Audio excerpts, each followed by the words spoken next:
প্রিয় শিক্ষার্থী, আশা রাখছি সবাই অনেক অনেক ভালো আছো। আমরা আজকে উপস্থিত আছি মোশন এর লেকচার 3 নিয়ে, এবং আমি আশা রাখছি তোমরা ইতিমধ্যেই আমাদের লেকচার 1 এবং লেকচার 2 খুব ভালোভাবে শেষ করে আসছো।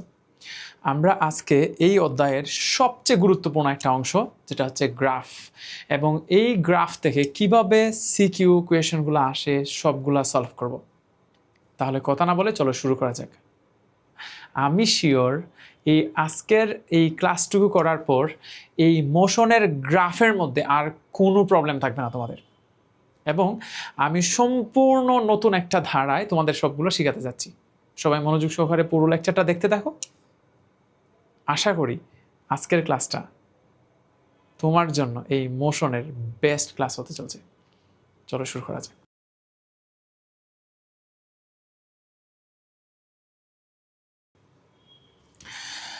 আমরা প্রথমেই যে ফর্মুলাগুলো পড়তেছিলাম লাস্ট ক্লাসে, এগুলো একটু মেমোরাইজ করি।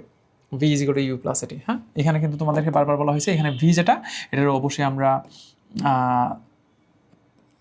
এইভাবে বলতে হবে যে আমাদের রাইট হ্যান্ড সাইডে যে ভেরিয়েবলগুলো আছে এটার খুঁজে বের করতে হবে যে কিসের উপর ডিপেন্ড করে।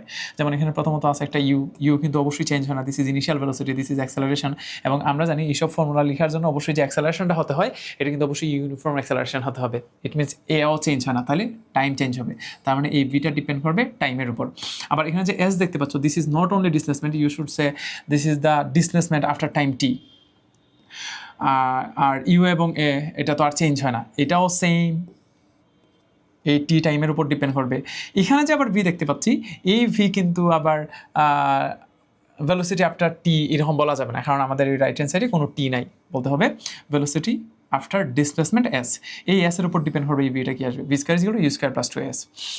এই অংশগুলো যখন কোনো হরাইজন্টালি একটা প্লেসের মধ্যে তার ডিসপ্লেসমেন্টগুলো হবে, তখন ও এই ফর্মুলাগুলো মানবে। কিন্তু আমরা জানি এই ভার্টিক্যাল যে প্ল্যানটা আছে, এই ভার্টিক্যাল প্ল্যানের মধ্যে যদি কোনো একটা অবজেক্টের কোনো রকমের ডিসপ্লেসমেন্ট হয়, তখন আমরা এটার এস বলি না, তখন আমরা এটার হয়তো বলি এইচ, এবং তখন ইকুয়েশনগুলো একটু চেঞ্জ হয়ে যায়। কি হয়, v is equal to you plus অথবা মাইনাস জিটি, এটারে আমরা একসাথে প্লাস অথবা মাইনাস দিয়ে শিখে ফেলি, প্লাস মাইনাস জিটি। আমরা জানি তখন যে acceleration, this is called the acceleration due to gravity, এই এয়ারে জি বলা যেতে পারে, প্লাস জি বলা যেতে পারে, অথবা মাইনাস জি বলা যেতে পারে। প্লাস জি মাইনাস জি কখন, যখন এটারে আপওয়ার্ড থ্রো করা হবে তখন হবে মাইনাস জি, আর যখন এটা ডাউনওয়ার্ড পড়বে তখন বলা হবে প্লাস জি। কেন? কারণ গ্রেভিটি যেটা, এটা আসলে ঠিক ডাউনওয়ার্ড ওয়ার্ক করে। তাহলে গ্রেভিটি নিচে যেহেতু নিচের দিকে, এখন যদি অবজেক্টটা নিচের দিকেই পড়ে তাহলে বলতে হবে প্লাস জি, আর যদি এটার উপরের দিকে থ্রো করা হইতো তখন বলা হয়তো minus g. Then h is equal to plus minus half g t square, যেখানে আমরা বলতাম s is equal to u t, এখানে কিন্তু আমরা বলতাম s is equal to u t plus minus half a t square. এই এ হয়ে যাবে জি, আর এই এস যেটা আছে ওটারে এইচ বলতে হবে, কারণ এই হরাইজন্টালি যেটারে আমরা এস বলি, ভার্টিক্যালি ওইটাই হয়ে যায় এইচ। দেন আবার S is equal to you plus V by 2 into টি, তাহলে এখানে এস এর জায়গায় লিখতে হবে এইচ, কারণ এদিকে যেটারে আমরা বলি এস, উপরের দিকে হলে এটারই আমরা বলি h. Then v square is equal to u square plus minus 2g into h. এখানে এটা আপওয়ার্ড নাকি ডাউনওয়ার্ড তার উপর ডিপেন্ড করবে, এখানে প্লাস দিব নাকি মাইনাস দিব। আই হোপ এতটুকু আমরা আগে দেখেই জানি। এখন এখান থেকে একটা কোয়েশন সলভ করে ফেলি চলো। এখানে দেওয়া আছে the velocity of a car decreases at a uniform rate from 20 meter per second and 4 meter per second in 4 second. তাহলে এখানে বেশ কিছু ইনফরমেশন দেওয়া হয়ে গেছে। বেশ কিছু ইনফরমেশন বলতে এখানে প্রথমে বলে দেওয়া ছিল তার ইনিশিয়াল ভেলোসিটি হচ্ছে this is the u, this is the v after time t, and this is the time. তাহলে আমাদেরকে যদি আমরা অ্যাক্সেলারেশন বের করতে পারি, আমরা জানি এ ইজ ইকুয়াল হচ্ছে V minus U divided by T. এখানে ভি এর ভ্যালু আছে 4 মাইনাস এখানে আসবে 20 ডিভাইড বাই টি, তাহলে বোঝাই যাচ্ছে টাইমের ভ্যালু আসলে 4 সেকেন্ড, তাই না? তাহলে উপরে আসবে 16/4 minus 16 divide by 4 which is minus 40 meter per second square. এখানে যেহেতু নেগেটিভ আসছে তাহলে বুঝে নিতে হবে আসলে নেগেটিভ অ্যাক্সেলারেশন বা ডিসেলারেশন হচ্ছিল। আই হোপ এতটুকু আমরা বুঝে গেছি। এখানে একটা সিকিউ আছে, আমরা ফার্স্ট স্টেপটা ভালোভাবে বুঝি, তারপর কোয়েশনটা সলভ করব। Mukul throws a cricket ball straightly upward and with a velocity of 20 meter per second. This is the initial velocity. এবং এখানে এক খুবই সুন্দর একটা ইনফরমেশন হচ্ছে এটা আপওয়ার্ডলি ড্র করা হয়েছে।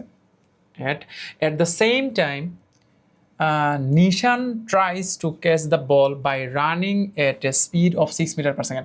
এখানে যেহেতু 6 মিটার পার সেকেন্ড বলছে, তার স্পিড দেওয়া আছে, তোমাকে বুঝে নিতে হবে this is A uniform speed, because এখানে স্পষ্টতই বলা আছে যে এত মিটার পার সেকেন্ড বেগে যাচ্ছে। তার মানে এটা যদি চেঞ্জই হইতো তাহলে আসলে তারা এই নাম্বারটা বলতো না, বা এখানে বলে দিত যে এখানে একটা অ্যাক্সেলারেশন আছে ফ্রম এ ডিস্টেন্স 30 মিটার। তাহলে এই যে অংশটা দেখতে পাচ্ছে this is the displacement which is S. Calculate the maximum height at the ball covers up. আচ্ছা, ও ম্যাক্সিমাম হাইট কতটুকু হবে বা ম্যাক্সিমাম কতটুকু হাইট কভার করবে এটা যদি আমাদের বের করতে হয়, আমাদের কাছে একটা ইকুয়েশন ছিল v square is equal to u square minus 2g into h. আমরা জানি যখন এটার উপরের দিকে ড্র করা হবে তখন এখানে আসলে একটা নেগেটিভ অ্যাক্সেলারেশন কাজ করবে, এবং এই নেগেটিভ অ্যাক্সেলারেশনের জন্য একটা অবজেক্টে যদি আমরা আপওয়ার্ডলি থ্রো করি তাহলে এটা যত উপরের দিকে যাবে এই নেগেটিভ অ্যাক্সেলারেশনের জন্য তার ভেলোসিটিটা একটু একটু করে ডিক্রিজ করতে করতে করতে করতে করতে করতে যখন ও ম্যাক্সিমাম হাইটে চলে যাবে তখন কিন্তু তার ভেলোসিটিটা শূন্য হয়ে যাবে। কি হবে? ম্যাক্সিমাম হাইটে যায় তার ভেলোসিটিটা শূন্য হয়ে যাবে। কেন ম্যাক্সিমাম হাইটে যায় ভেলোসিটিটা শূন্য হয়ে যায় একটু শোনো। এই যে উপরের দিকে ট্র করা হয়েছে তার একটা ইনিশিয়াল ভেলোসিটি থাকবে এবং এটা একটু একটু করে উপরের দিকে উঠবে, এবং এই নেগেটিভ অ্যাক্সেলারেশনের জন্য হুইচ ইজ মাইনাস জি, এই নেগেটিভ অ্যাক্সেলারেশনের জন্য তার ভেলোসিটিটা একটু একটু করে ডিক্রিজ করতে করতে একটা সময় আসলে নাই হয়ে যাবে। একদম উপরে ওঠার পরও যদি তার ভেলোসিটি আরেকটুও থাকতো তাহলে তো ও আরও উপরে উঠতো। একটা নির্দিষ্ট হাইটে যাওয়ার পর যেহেতু আর উপরে উঠে না, তোমাকে এখানে বুঝে নিতে হবে যে ওর ভেলোসিটি আসলে শেষ হয়ে গেছে। ওর ভেলোসিটি যদি আর একটুও থাকতো, আবার শোনো, আর একটুও যদি ভেলোসিটি থাকতো তাহলে তো আরও উপরে উঠতো, এবং তখন তো তার ম্যাক্সিমাম হাইট বলা যাইতো না যে ওরে আরও উঠতেছে, আরও সময় দাও। তাহলে যেহেতু এখানে ওঠার পর ও আর উপরে উঠে না, ইট মিনস তার ভেলোসিটিটা শূন্য হয়ে গেছে। তাহলে এটা তোমাকে নিজে দেখে বুঝে নিতে হবে যে উপরের দিকে ট্র করার পর একদম ম্যাক্সিমাম হাইটে যায় তার যে final velocity or velocity after H height or velocity at height h or maximum height will be 0. এখন যদি আমরা এই ইনফরমেশনগুলো এখানে বসাই তাহলে এই v এর জায়গায় বসাতে পারবো 0। তাহলে কত ভেলোসিটি দিয়ে ড্র করা হয়েছিল এখানে বলে দেওয়া আছে 20 মিটার পার সেকেন্ড, তাহলে হবে 20 স্কোয়ার মাইনাস 2, জি এর ভ্যালু হচ্ছে 9.8 ইন্টু হচ্ছে এইচ। এখানে মাইনাস কেন দিচ্ছি? কারণ আপওয়ার্ড যখন ড্র করা হয় এখানে নেগেটিভ অ্যাক্সেলারেশন কাজ করবে, তাই এখানে জি হবে না, মাইনাস জি। এখন যদি এটা এই পাশে নিয়ে আসি তাহলে 19.6 এইচ ইজ ইকুয়াল হচ্ছে 200 square which is 20 square which is 400. তাহলে h will be 400 divided by 19.6. Wait a minute please. 400 divided by 19.6 which is h will be 20.4 meter only. আচ্ছা, so our next question is given opinion by mathematical analysis whether it is possible for Nishan to catch the ball before it hits the ground. এখন যেহেতু upward throw করছে, একটু ভালো করে খেয়াল করে দেখো, এটা উপরে উঠবে দেন এটা নিচে পড়ে যাবে, আবার শোনো উপরে উঠবে দেন আবার নিচে পড়ে যাবে। এখন নিশানকে যদি বলটা ধরতেই হয়, তাহলে তাকে কি করতে হবে? ওটার যদি ক্যাচ ধরতে হয় তাহলে নিশানকে এই পজিশনে আসতে হবে ঠিক পড়ে যাওয়ার আগ মুহূর্তে, তাই না? পড়ে যাওয়ার আগেই তাকে এখানে পৌঁছাতে হবে। এখন আমাদেরকে খুঁজে বের করতে হবে যে বলটা আসলে একদম উপরে উঠে মানে ম্যাক্সিমাম হাইটে উঠে আবার ফিরে আসতে ঠিক কতটুকু টাইম লাগে, এটা আমাদেরকে খুঁজে বের করতে হবে। চলো আমরা ফার্স্টে খুঁজে বের করি একদম উপরে উঠতে কতটুকু সময় লাগে। এবং এই ক্ষেত্রে তোমরা জানো কি না যে একটা নির্দিষ্ট হাইট থেকে যখন আমরা উপরের দিকে থ্রো করি তখন ম্যাক্সিমাম হাইটে যেতে যতটুকু সময় লাগে ওই হাইট থেকে আবার গ্রাউন্ডে ফিরে আসতে ঠিক ততটুকু সময় লাগবে। যেমন তুমি যদি সামহাও বের করতে পারো গ্রাউন্ড থেকে ম্যাক্সিমাম হাইটে যেতে তার 10 সেকেন্ড লাগে, তাহলে তোমাকে আবার বুঝে নিতে হবে যে আবার ওই ম্যাক্সিমাম হাইট থেকে গ্রাউন্ডে ফিরে আসতে আবার তার 10 সেকেন্ড সময় লাগবে। তাহলে ইন টোটাল হবে 20 সেকেন্ড। তাহলে ম্যাক্সিমাম হাইটে উঠতে যতটুকু সময় ওই হাইট থেকে গ্রাউন্ডে আসতে আবার ঠিক ততটুকু সময় লাগবে। তাহলে দুইটা অবশ্যই সেম হবে। তাহলে আমরা প্রথমত খুঁজে বের করি যে উপর উঠতে কতটুকু সময় লাগবে। আমরা একটা ইকুয়েশন জানতাম V is equal to you plus minus G into T, তাই না? আমি ধরে নিচ্ছি একদম ম্যাক্সিমাম হাইটে উঠতে যতটুকু সময় লাগে দিস ইজ টি ম্যাক্স। তাহলে এটা যদি টি ম্যাক্স হয় তাহলে আমরা এই টি এর জায়গায় যখন টি ম্যাক্স লিখে দিব তোমাকে বুঝে নিতে হবে আর আসলে ম্যাক্সিমাম হাইটের কথা বলতেছে, এবং এটা যখন সবচেয়ে ম্যাক্সিমাম হাইটে আছে একদম উপরে আছে ঠিক এই অবস্থায় যেহেতু আমরা টাইমটা বসাচ্ছি তাহলে ভেলোসিটিটা ওই সময়ের বসাতে হবে হুইচ ইজ 0। এখন যদি আমরা ইউ বসাই অবশ্যই তার ইনিশিয়াল ভেলোসিটি থাকতে হবে, কারণ ইনিশিয়াল ভেলোসিটি না থাকলে কি আরও উপরে উঠতো? মাইনাস যেহেতু উপরের দিকে থ্রো করা হয়েছে তাহলে মাইনাস জি ইন্টু টি, তাহলে এটা যদি এই পাশে নিয়ে আসি তাহলে G into T max is equal to আসবে ইউ। তাহলে আমরা যদি শুধু টি ম্যাক্সটা বের করতে যাই which will be U divided by G, যেখানে ইউর ভ্যালু বলা ছিল 20 আর জি এর ভ্যালু হচ্ছে 9.8। এটা যদি আমরা ক্যালকুলেটর চাপি 20 divided by 9.8 which will be 2.04 second. তার মানে এই 2.04 সেকেন্ডে বলটা একদম উপরে উঠবে। দিস ইজ টি ম্যাক্স, একদম উপরে উঠতে প্রয়োজনীয় সময়। এখন আমরা জানি একদম উপরে উঠতে যতটুকু সময় লাগে এই উপর থেকে আবার গ্রাউন্ডে ফিরে আসতে ঠিক ততটুকু সময় লাগবে। তাহলে আমরা যদি তার টোটাল ফ্লাইট অফ টাইম বের করতে যাই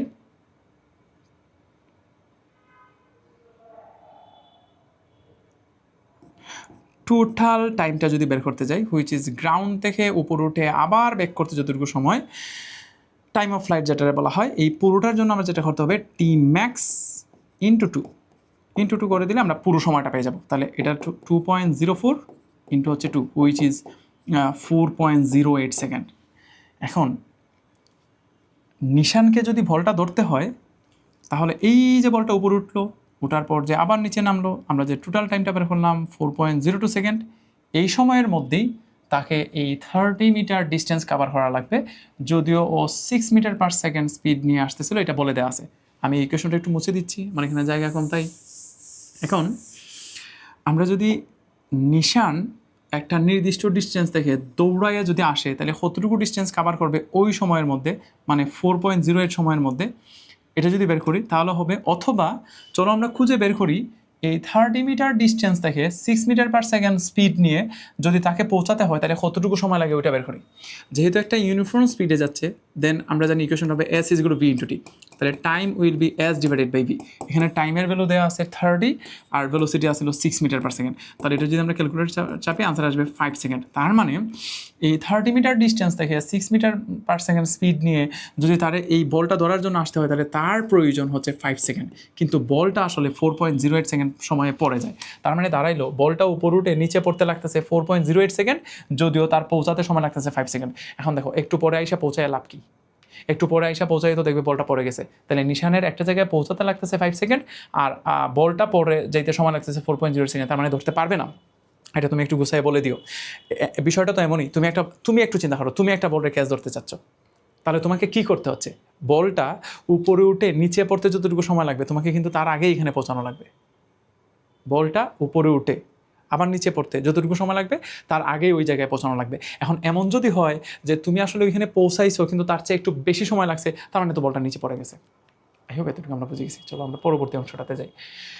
এখানে সেম এরকম একটা প্রশ্ন আছে, after hitting a football it rolls 90 meter distance on the field at uniform retardation and the goalkeeper catch it. At the time of hitting, the velocity of the ball was 108 kilometer per hour. আচ্ছা, এখানে একটা ভেলোসিটিতে hit করা হয়েছে ফুটবলে, আর ও কতটুকু ডিস্টেন্সে আছে? 90 metre ডিস্টেন্সে আছে কে goalkeeper. আর অবশ্যই এখানে একটা অ্যাক্সেলারেশন থাকবে অর রিটার্ডেশন থাকবে। The goalkeeper catch it and the time of hitting the velocity was এত, this is the initial velocity, আর শেষে যেহেতু ক্যাচ ধরে ফেলছে তো final velocity will be 0. So এতটুকু ইনফরমেশন দেওয়া আছে। So our first question is, after how much time the goalkeeper will catch the ball? তার মানে আমাদেরকে টাইমটা বের করতে বলছে। তো এখান থেকে আমরা যা বুঝতেছি যে after how much time the goalkeeper will catch the বল, তো এখানে ইনিশিয়াল ভেলোসিটিটা কত ছিল, হুইচ ইজ ইউর ভ্যালু দেওয়া আছে 108 কিলোমিটার পার আওয়ার। আমাদের প্রথম উচিত হবে এটাকে মিটার পার সেকেন্ডে কনভার্ট করা। মিটার পার সেকেন্ডে নিতে হলে যত কিলোমিটার থাকবে তার সাথে যদি আমরা 1000 টাইমস করে দিই তাহলে এটা কিলোমিটার থেকে মিটারে চলে গেল। আর এটা যেহেতু পার আওয়ার তাহলে এটা নিচে এসে আওয়ার, এটা যদি সেকেন্ডে কনভার্ট করি তাহলে 3400 সেকেন্ড। দেখো বুঝেই যাচ্ছে। তাহলে 1000, এটার সহজ উপায় হচ্ছে 108 ইন্টু 1000, আমি বড় করি ডিভাইডেড বাই 3600। এটা যদি ক্যালকুলেটার চাপি তাহলে answer will be 30 meter per second. This is the initial velocity, final velocity will be 0 because তারা ক্যাচ ধরে ফেলছে। যেহেতু ক্যাচ ধরে ফেলছে তাহলে তো অবশ্যই ফাইনাল ভেলোসিটি উইল বি 0। আর এখানে ডিসপ্লেসমেন্টটা দেওয়া আছে যে এই যে 90 মিটার, এখানে যে ক্যাচ ধরে ফেলছে, তাহলে এখন তার রিটার্ডেশনটা যদি বের করতে হয় না, টাইম বের করতে বলছে। This is the time. So after how much time the goalkeeper will catch the ball, আমাদের কাছে একটা ইকুয়েশন ছিল এস ইজ ইকুয়াল টু হচ্ছে u plus B divided by 2 into হচ্ছে টি। হ্যাঁ, তাহলে এখানে যদি আমরা এস ডিসপ্লেসমেন্টের ভ্যালু দিই, দিস ইজ 90, তার ইনিশিয়াল ভেলোসিটি ছিল 30, final velocity 0 divide by 2 into টি, তাহলে answer will be 90 divided by 15, answer হবে 6 সেকেন্ড। তার মানে মাত্র 6 সেকেন্ড পর গোলকিপার বলটা ধরে নিয়েছিল। আই হোপ এতটুকু সবাই বুঝে গেছি, এটা খুবই সহজ। If the ball would be thrown upward would it cross same distance, commitment পেতে গেলে। আচ্ছা, এটার যদি আপওয়ার্ড থ্রো করা হয়তো তাহলে কি এটা সেম ডিস্টেন্স কভার করতো, হুইচ ইজ 90 মিটার কভার করতো, এটা তারা জানতে চাচ্ছে। এখন এটার ভার্টিক্যালি আপওয়ার্ড থ্রো করার পর 90 ডিগ্রি কভার করবে কিনা এটা যদি বের করতে হয় তাহলে আমাদেরকে যেটা করতে হবে, আমরা জানি উপরের দিকে যখন থ্রো করা হয় তখন ইকুয়েশনটা হচ্ছে v square is equal to u square minus 2g into h. আমাদেরকে এখন এই এইচের ভ্যালুটা বের করতে হবে এবং দেখানো লাগবে এটা আসলে 90 মিটার কভার করে কিনা। এবং তোমাদের বুঝে নিতে হবে যেহেতু তারে 108 কিলোমিটার পার আওয়ার বেগে থ্রো করা হয়েছে, তাহলে this is the initial velocity. এবং একদম ম্যাক্সিমাম হাইটে যাওয়ার পর আমরা জানি ভেলোসিটিটা 0 হয়ে যায়, তাহলে আমরা ফাইনাল ভেলোসিটিও জানি, ইনিশিয়াল ভেলোসিটি জানি, আমাদের শুধু ডিস্টেন্সটা বের করা লাগতেছে। তাহলে আমরা যদি এটা নিয়ে কাজ করি, তাহলে final velocity will be 0 and initial velocity was 30 minus 2g এর ভ্যালু হচ্ছে 9.8 আর h এর ভ্যালুটা আমরা জানি না, তাহলে 2 ইন্টু 9.8 ইন্টু হচ্ছে h উইল বি 30 স্কোয়ার। তাহলে শুধু যদি h বের করতে যাই তাহলে 900 ডিভাইডেড বাই 2 ইন্টু 9.8, তাহলে answer will be 900 divided by 2 into 9.8। এটা যদি আমরা ক্যালকুলেটার চাপি তাহলে আনসার উইল বি 4, কী করলাম আমি, ব্র্যাকেট ইউজ করে নাই, ক্যালকুলেটার মারাত্মক জিনিস, নিজে দেখে কিছুই বুঝে না। তাহলে answer will be 45.918 meter, this is the h. তাহলে দেখো এই পরিমাণ ভেলোসিটি নিয়ে যদি উপরের দিকে থ্রো করে তাহলে মাত্র 45.91 মিটার কাভার করে, তাহলে অবশ্যই ইকুয়াল হবে না, কারণ এটা হরাইজন্টালি ডিস্টেন্স কাভার করছিল 90 মিটার, আর এটা ভার্টিক্যালি যখন থ্রো করা হয়েছে তখন এটা মাত্র 45.91 মিটার কাভার করছে। If the ball would be thrown upward would it cross same distance? No. I think এতটুকু বুঝে গেছি, এটা নিয়ে আর কথা বলতে চাচ্ছি না। আমরা এখানে মোশনের এই গ্যালিলিয়ান্স ল যেটা, এই গ্যালিলিয়ান্স লটা একটু বলে দিই। এটা একদমই সহজ, কিন্তু আমি আমার মতো করে একটু এক্সপ্লেন করতে যাচ্ছি যেন তোমরা সহজে মনে রাখতে পারো। আমি অনেকেরে চিনি বা অনেকেরে জানি যে তারা এমন করে যে কয়েকটা ল লেখা আছে হুইচ ইজ কল্ড গ্যালিলিয়ান্স ল, তো তারা এটা আসলে মুখস্থ করে ফেলে না বুঝে, মাত্রই তো 3টা, কিন্তু তুমি চিন্তা করতে পারবে না যে এগুলো আসলে এইভাবে আন্দো মুখস্থ করার দরকার পড়ে না, ইকুয়েশন থেকে একদম স্পষ্ট সিদ্ধান্ত নেওয়া যায় কী হচ্ছে না হচ্ছে। চলো তোমাদেরকে এটা একটু শিখাই। প্রথম যেটা, এটা আসলে ইকুয়েশনের দরকার পড়ে না, এটা আসলে একটু এইভাবেই বোঝা যায় যে এখানে তোমরা কি দেখতে পাচ্ছ, একটা কাচের তৈরি একটা ফ্লানেলের মতো। সো এখানে যেটা করা হয়েছে, যদি এয়ার থাকে তাহলে দেখো এখানে একটা ফেদার আছে, আর একটা ধরে নাও কী বলা যায় মার্বেল আছে অর স্টোন আছে। তাহলে দেখা যায় এই দুইটা ফেলে দেওয়ার পর যেহেতু এখানে এয়ার আছে, তাহলে স্টোন যেটা বা মার্বেল বা ভারী যেটা হেভিয়ার যেটা, এটা আসলে তাড়াতাড়ি পড়ে যাচ্ছে। আর এখানে এয়ার রেসিস্ট্যান্সের জন্য এই ফেদারটা ধীরে ধীরে পড়তেছে, বা এটার ভেলোসিটি কম, আর এটার ভেলোসিটি ওর অ্যাক্সেলারেশন বেশি হয়, এটা একটু দ্রুত নিচে নেমে যাচ্ছে, তাই না?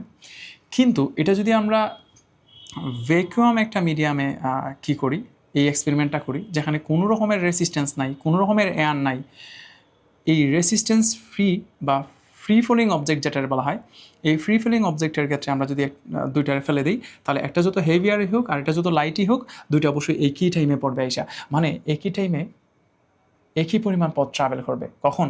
যদি কোনো রকমের এয়ার রেসিস্ট্যান্স না থাকে। এখানে দেখো কি লেখা আছে, তো গ্যালিলিয়ান লস যে 3টা আছে তার মধ্যে ফার্স্ট লতে বলা আছে all bodies falling from rest and also from the same height without any resistance travels equal distance in equal time.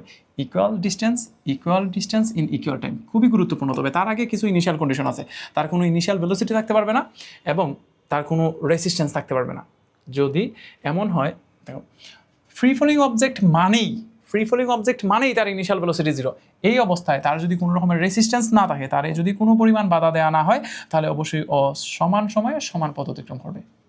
Equal distance in equal time. I hope এতটুকু আমরা বুঝে গেছি। তাহলে দেখো এখানে এয়ার রেসিস্ট্যান্স দেখায় দুইটা আসলে সমানভাবে পড়তেছিল না, এই হেভিয়ার যেটা এটা দ্রুত পড়ে যাবে, কিন্তু যখন কোনো রকমের এয়ার নাই, মানে কোনো রকমের রেসিস্ট্যান্স নাই, তখন দুইটা একই টাইমে এসে পড়তেছিল। আই হোপ এতটুকু বুঝে গেছি। এখন সেকেন্ড লতে যাওয়ার আগে আমি তোমাদেরকে কিছু জিনিস বোঝাতে চাচ্ছি। সেকেন্ড লতে যাওয়ার আগে আমরা জানতাম এরকম একটা ইকুয়েশন আছে যে এইচ ইজ ইকুয়াল টু হচ্ছে u t plus half g t square, আর উপরের দিকে যদি ড্র করা হয় which will be minus half g t square.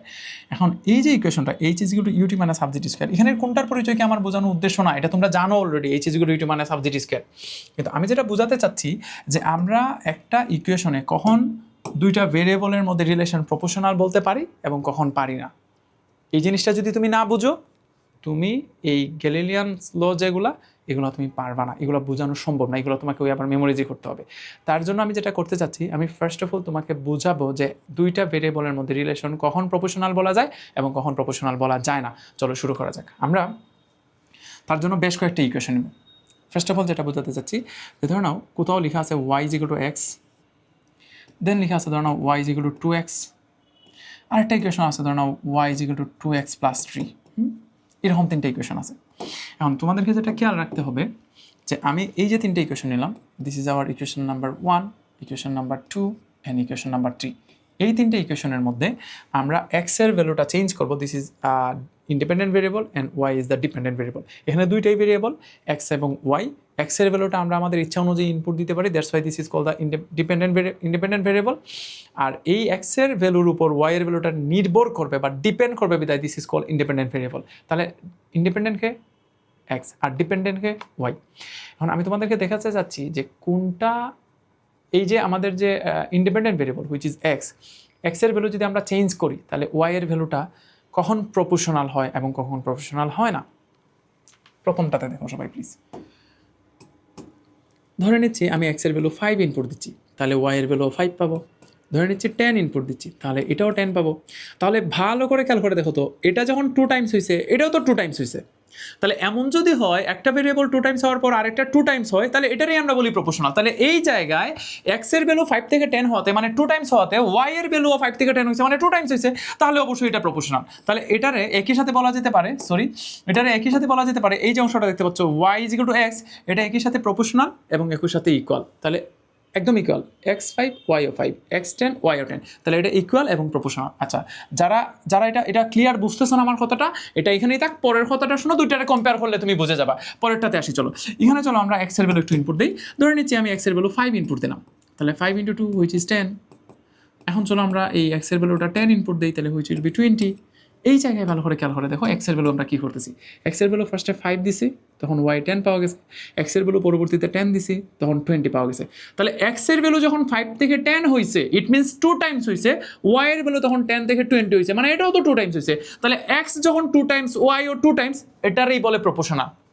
কোনো একটা ভেরিয়েবল 2 টাইমস হলে যদি ও 2 টাইমস হয়, 3 টাইমস হলে যদি 3 টাইমস হয়, হাফ হলে যদি ও হাফ হয়, দিস ইজ কল্ড প্রপোর্শনাল। তাহলে আমরা এখন যেটা সলভ করতেছি, এখানে এক্স 2 টাইমস হওয়াতে ওয়াই যেহেতু 2 টাইমস হয়েছে, তাহলে তারা প্রপোর্শনাল। আচ্ছা, তাহলে তোমাদের যদি প্রশ্ন থাকে তাহলে কখন প্রপোর্শনাল বলা যাবে না? আচ্ছা, আমি যদি দেখি যে একটার 2 টাইমস করা হয়েছে কিন্তু আরেকটা 2 টাইমস হয়েছে না, ইনক্রিজ করছে, এটা ইনক্রিজ করা ওটা ইনক্রিজ করছে কিন্তু 2 টাইমস হয়েছে না, তাহলে প্রপোর্শনাল বলা যাবে না। প্রপোর্শনাল হতে হলে অবশ্যই ওইটারে যত টাইমস করা হবে ওইটার তত টাইমস হতে হবে। ওইটারে হাফ টাইমস করে দিলে ওইটা যদি হাফ হয়ে যায়, ওইটারে 3 টাইমস করে দিলে যদি এটা 3 টাইমস হয়ে যায়, দিস ইজ কল্ড প্রপোর্শনাল। তাহলে এই জায়গায় আমরা কি দেখতেছি, এক্স এর ভ্যালু যখন 5 থেকে 10 করা হয়েছে, এটাও তখন 2 টাইমস হয়ে গেছে, 10 থেকে 20 হয়ে গেছে। তাহলে এই জায়গায় এক্স এবং ওয়াই তারা দুজন ইকুয়াল কিনা? নো, ইকুয়াল না। একটা 5 হলে আর একটা 10, একটা 10 হলে একটা 20, তারা ইকুয়াল না কিন্তু প্রপোর্শনাল। তাহলে এই দুটো থেকে আমরা কী সিদ্ধান্ত নিতে পারি? এটা একই সাথে ইকুয়াল ইজ ই এবং একই সাথে প্রপোর্শনাল ইজ পি, কিন্তু এটা ইকুয়াল না কিন্তু প্রপোর্শনাল। তাহলে আমরা এখান থেকে একটা সিদ্ধান্ত নিতে পারি যে ইকুয়াল অশিওর প্রপোর্শনাল, কিন্তু প্রপোর্শনাল হলেই ইকুয়াল নাও হতে পারে। আবার শুনো, দুইটা ভেরিয়েবল যদি ইকুয়াল হয়, ধরো x is equal to y, আমি শিওর বলে দিতে পারবো যে তারা ইকুয়াল এবং প্রপোর্শনাল, কিন্তু যখন এই জায়গাটাতে দেখো এখানে তারা প্রপোর্শনাল। কীভাবে প্রপোর্শনাল? কারণ এটা 2 টাইমস হলে এটা 2 টাইমস হয়, তাহলে প্রপোর্শনাল কিন্তু ইকুয়াল না। তার মানে প্রপোর্শনাল হলেই যে ইকুয়াল হতে হবে কথাটা এমন না। যারা এখানেও বুঝো নাই, তারা পরের ইকুয়েশনটা বুঝো, দেখবা একদম ক্লিয়ার হয়ে গেছে। চলো পরেরটাতে যাই।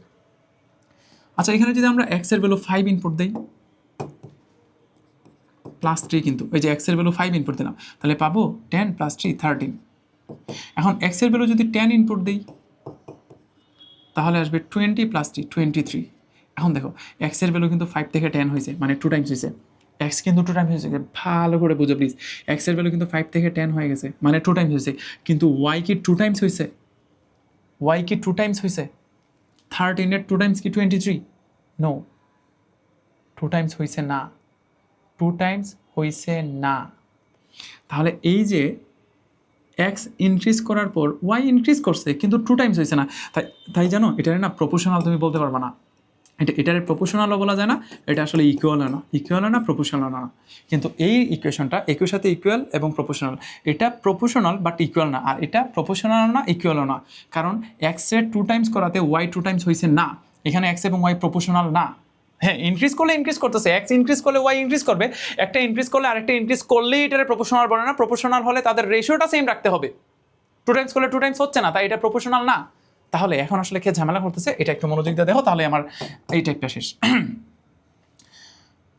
এখানে একটা 2 মাল্টিপ্লাই হয়ে গেছিলো, এখানে এমন কিছু নাই।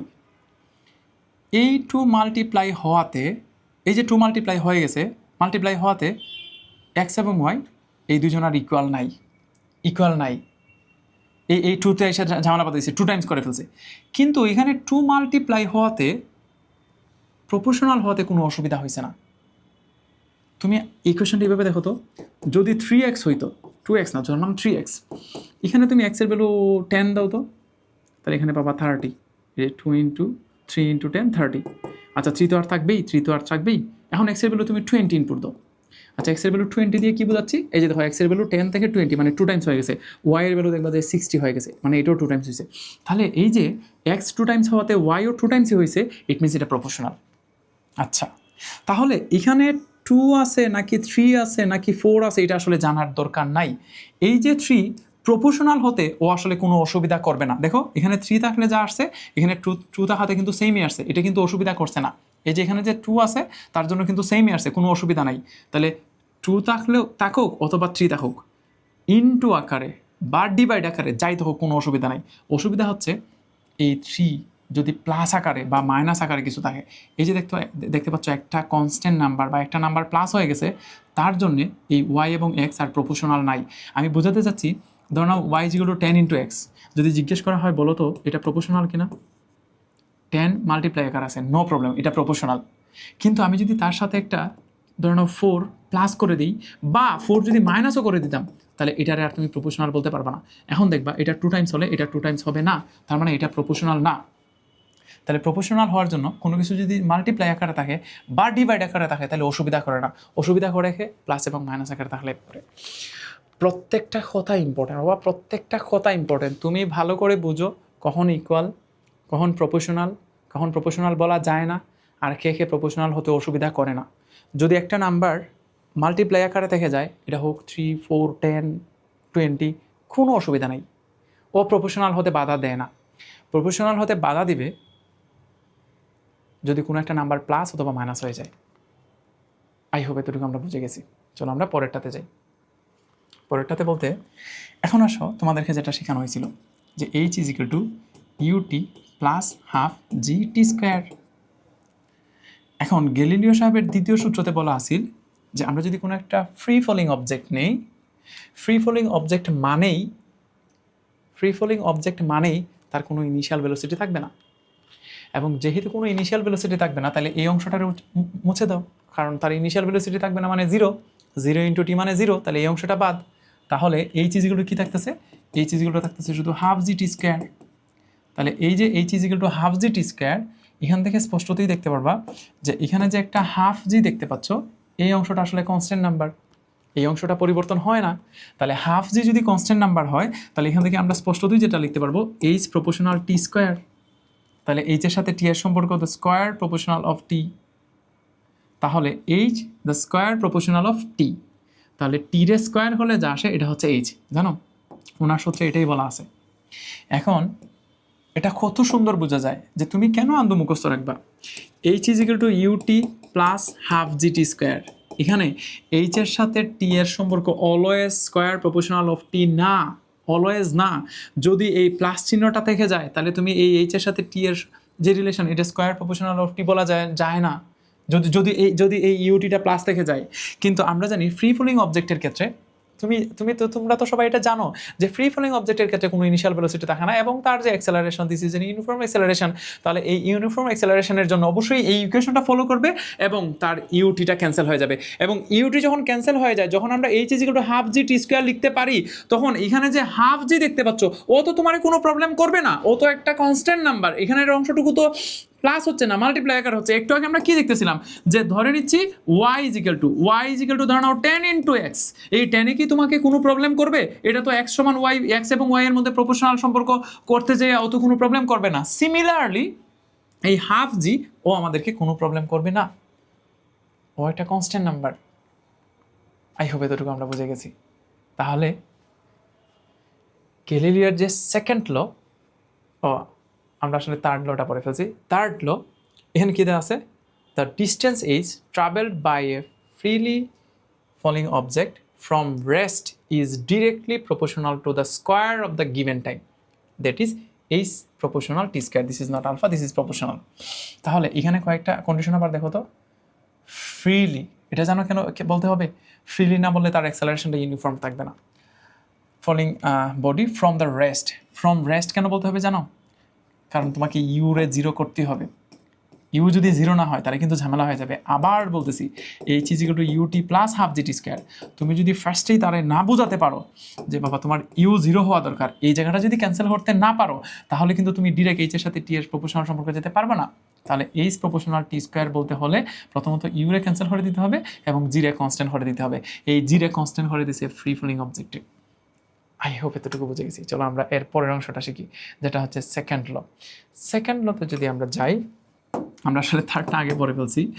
V square v is equal to you plus g t নামে একটা ইকুয়েশন আছে। যেহেতু ফ্রি ফলোয়িং অবজেক্ট, তাহলে জিটি, তাহলে অবশ্যই পজিটিভ অ্যাক্সেলারেশন হবে। এই পজিটিভ অ্যাক্সেলারেশনের জন্য এটা প্লাস দিয়ে দিতে হবে, কারণ ফ্রি ফ্লোয়িং অবজেক্টের যে ডিরেকশন এটা তো ডাউনওয়ার্ড হবে, আর গ্রেভিটিও তো ডাউনওয়ার্ড, তাহলে অবশ্যই প্লাস দিয়ে দিতে হবে। এখন এই যে v is equal to you plus g t যদি এমন হয়, হুইচ ইজ ফ্রি ফ্লোয়িং অবজেক্টের ক্ষেত্রে কোনো ইনিশিয়াল ভেলোসিটি থাকে না এবং তার গ্রেভিটেশনাল অ্যাক্সেলারেশন যেটা এটা একটা কনস্ট্যান্ট নাম্বার, দেখো তো তাহলে এর পরের লাইনেই তো আমরা লিখতে পারবো v is equal to g into t. কেন? কারণ ইউ তো নাই তার, তাহলে বি ইকুয়াল যদি জি ইন্টু টি হয়, এটা একটা কনস্ট্যান্ট নাম্বার, তাহলে এটারে উঠাই দাও, ওটাই লিখতে পারবো বি প্রপোর্শনাল টি। কারণ কোনো কনস্ট্যান্ট নাম্বার তাহলে ও তো আমাদের প্রবলেম করে না। একটু আগেও বলতেছিলাম, ধরো না y equal to 10 into x আছে, তাহলে 10 এর জায়গায় থাকুক, ও তো কনস্ট্যান্ট নাম্বার, তাহলে অবশ্যই ওয়াই প্রপোর্শনাল এক্স লিখতে পারি। তাহলে এখানেও জি যেহেতু কনস্ট্যান্ট নাম্বার, ও ওর মতো থাকুক, তাহলে বি প্রপোর্শনাল টি লিখতে পারবো। তাহলে এখান থেকে আমরা কি বুঝতে পারবো যে টাইম যত যাবে তার ভেলোসিটি তত বাড়তে থাকবে। টাইম যদি 2 টাইমস হয়, ভেলোসিটিও 2 টাইমস হবে। টাইম যদি 3 টাইমস হয়, ভেলোসিটিও 3 টাইমস হবে। টাইম যদি 10 টাইমস হয়, ভেলোসিটিও 10 টাইমস হবে। তাহলে টাইমটা যত টাইমস, এই টাইমটা আমরা যত গুণ করে দিব, ভেলোসিটিটা ঠিক তত গুণ হবে। যত বেশি টাইম যাবে, ভেলোসিটি তত বাড়তে থাকবে, এবং এটা only proportional or direct proportional, not square proportional of the T. This is only proportional. So আমরা এইভাবে বলতে পারি যে ফ্রি ফলিং অবজেক্টের ক্ষেত্রে যদি কোনো রকমের রেসিস্ট্যান্স না থাকে, তাহলে তার ভেলোসিটিটা টাইমের প্রপোর্শনাল। ঠিক এই কথাটাই উনি ওনার সেকেন্ড লতে বলে গেছে। সবাই একটু পড়ি। The velocity V acquired by a freely falling object from rest is directly proportional to the given time, that is v proportional t. I hope এতটুকু আমরা বুঝে গেছি। এবং তোমরা প্লিজ এটা মুখস্থ করো না, আমি বলবো যে একটু বুঝে শুনে। দুই ইকুয়েশন দেখে আসছে, একটা হচ্ছে v equal to you plus g t, আর একটা হচ্ছে h equal to u t plus half g t square. এই দুটো ইকুয়েশন দেখে এই গ্যালিলিয়ার সেকেন্ড ল এবং থার্ড লটা আসছে। আশা করি তোমাদের আর অসুবিধা হবে না। এখন এখান থেকে কীভাবে কোয়েশন আসতে পারে এটা তোমাদের জানা দরকার, তারপরে আমরা গ্রাফে চলে যাব। এখান থেকে কীভাবে কোয়েশন আসতে পারে? কোয়েশনটা আসতে পারে এমন যে আমরা দেখতেছিলাম বি প্রপোর্শনাল টি, তাহলে একটা ইকুয়েশন লিখতে পারি v one divided by v two is equal হচ্ছে t one divided by t two. এই একটা হতে পারে। আর একটা হতে পারে এইচ প্রপোর্শনাল পি স্কোয়ার, তাহলে এখান থেকে লিখতে পারবো h one divided by h two is equal হচ্ছে t one square divided by t two square. এই যে দুইটা ইকুয়েশন দেখতে পাচ্ছ, এখান থেকে আমরা দুইটা কোয়েশন করি। চলো ধরে নাও দুইটা অবজেক্টে একটা নির্দিষ্ট হাইট থেকে ফেলে দেওয়া হয়েছে। আমরা দুইটা অবজেক্ট নিলাম এবং বললাম আমরা দুইটা অবজেক্টে একটা নির্দিষ্ট হাইট থেকে ফেলে দিছি। এটা বিল্ডিং, এটা গ্রাউন্ড, দুইটা অবজেক্টে ফেলে দেওয়া হয়েছে। একটা ধরনের একটু ছোটো আর একটা ধরনের একটু বড়। সেম হাইট থেকে ফেলা হয়েছে, কিন্তু সেম হাইট থেকে ফেলে দেওয়া হয়েছে।